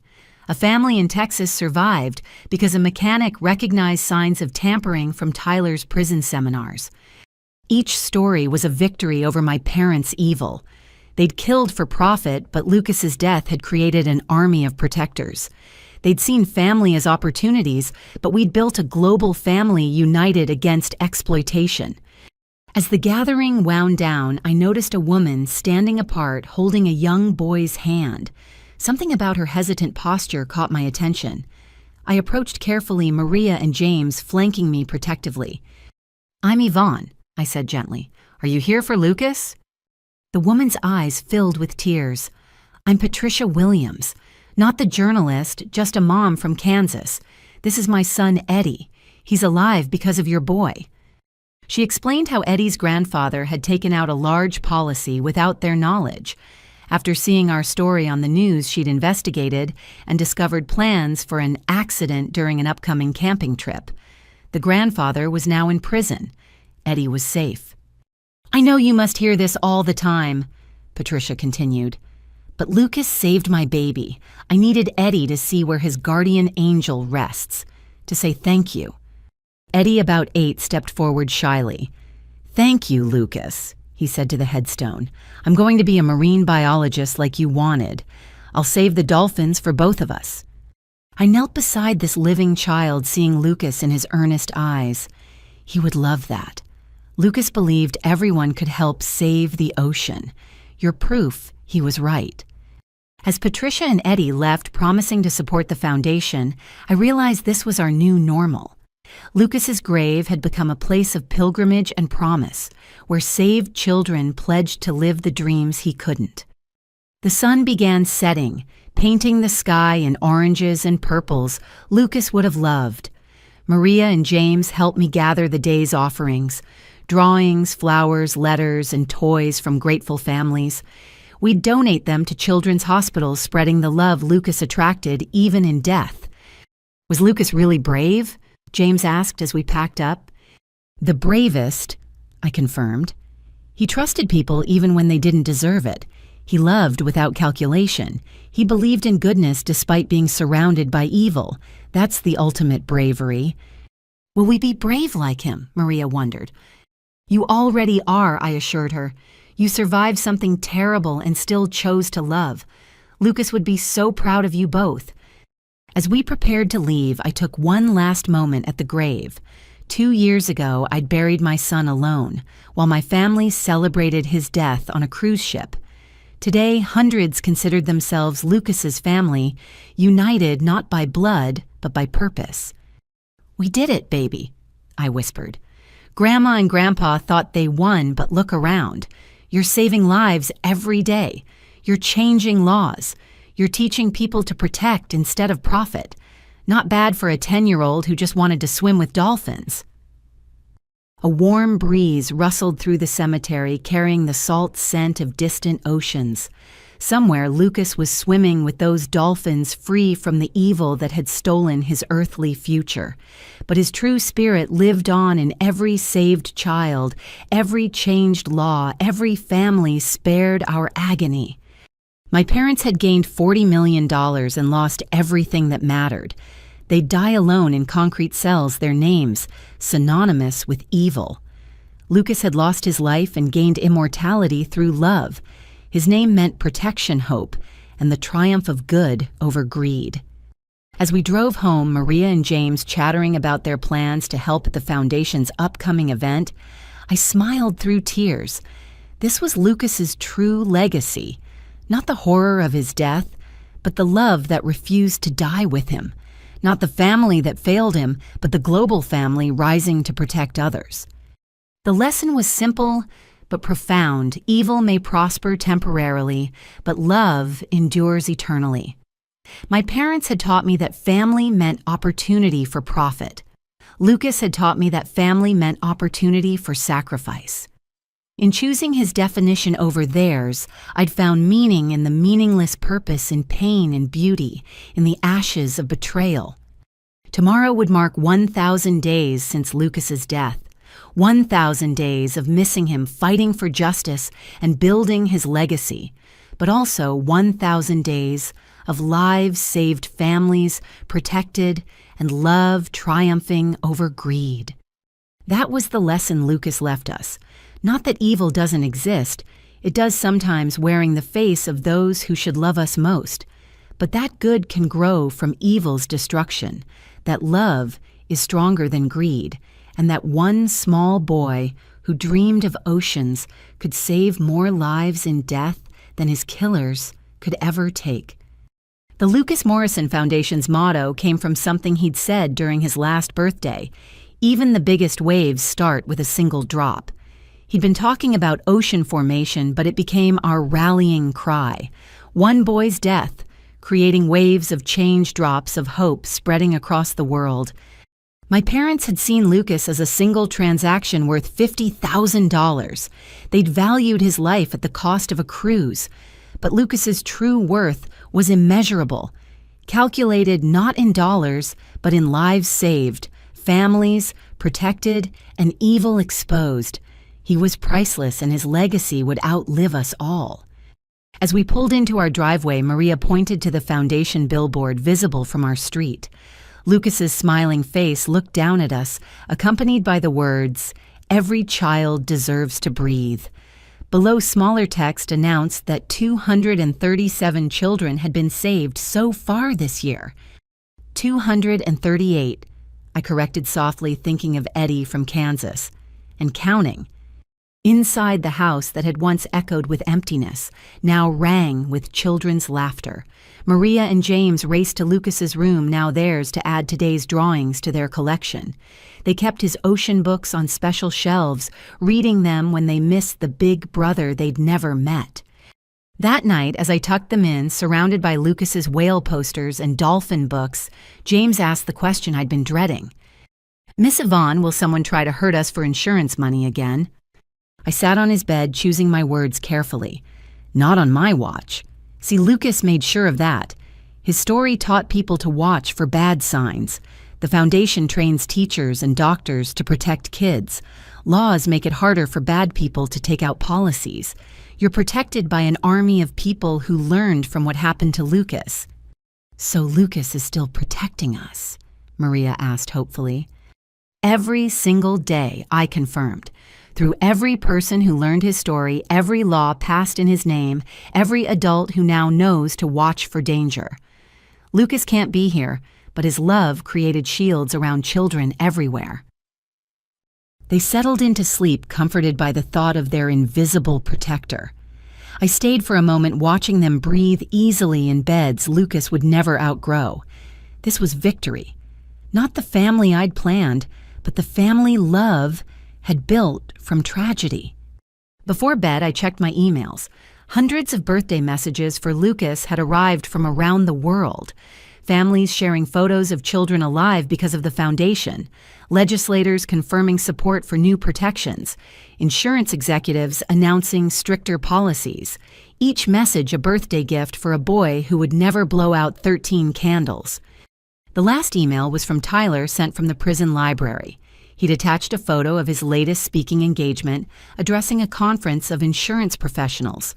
Behind him, a massive screen showed Lucas's photo beside the words, "Never again." "Taught 300 people to recognize fraud patterns today," Tyler wrote. "Happy birthday, nephew. Your uncle is finally brave, just too late to save you, but maybe in time to save others." I climbed into bed emotionally exhausted, but oddly at peace. 2 years ago, I'd thought my life had ended with Lucas's last breath. In a way, it had. The naive woman who'd trusted blindly, who'd believed family meant safety, was gone. In her place stood someone harder, but not bitter broken, but not defeated. Someone who'd learned that evil can wear familiar faces, but that good can grow from unimaginable pain. Someone who'd lost everything and found purpose in the ruins. My parents were serving their 2,469th days in prison, with roughly 7,000 more to go before death would free them.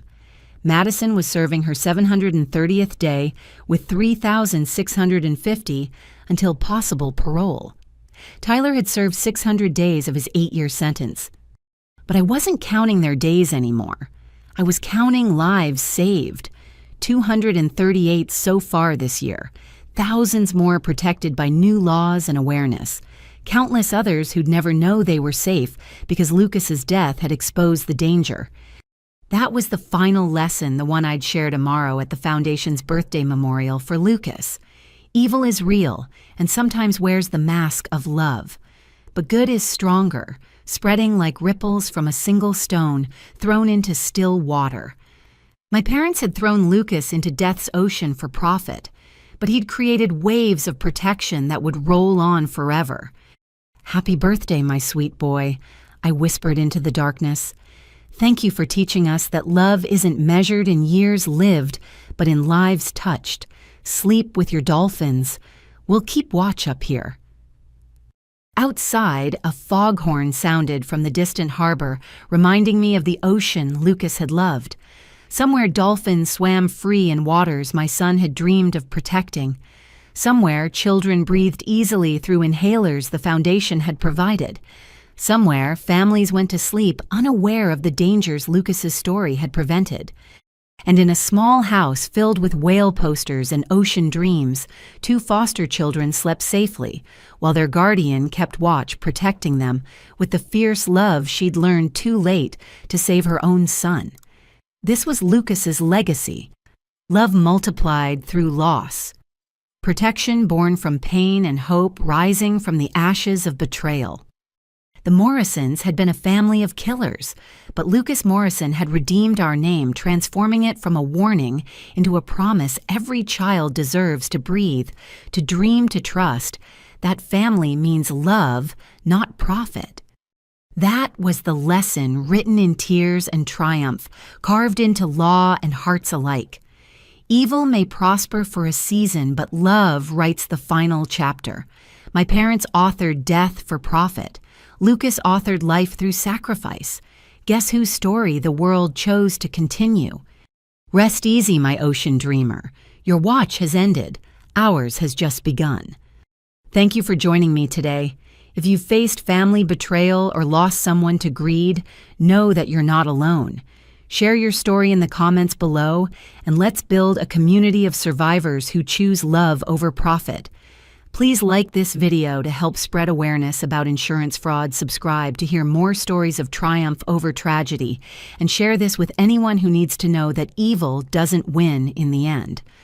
Lucas taught us that even the smallest voice can create waves of change. What waves will you create today? Until next time, hold your loved ones close and remember, family isn't about blood. It's about who shows up when your world falls apart. Thank you for listening, and may you always choose love.